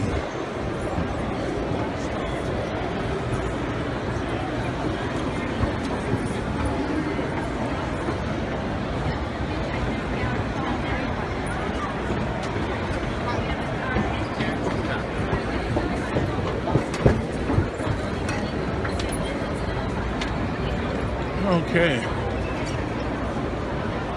Well, that was fun, right?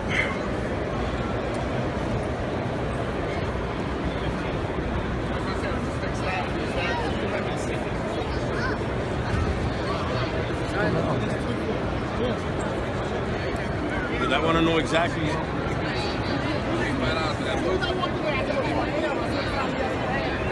Kia.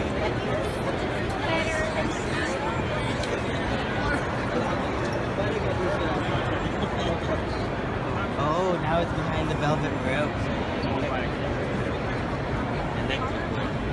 It's an Optima concept.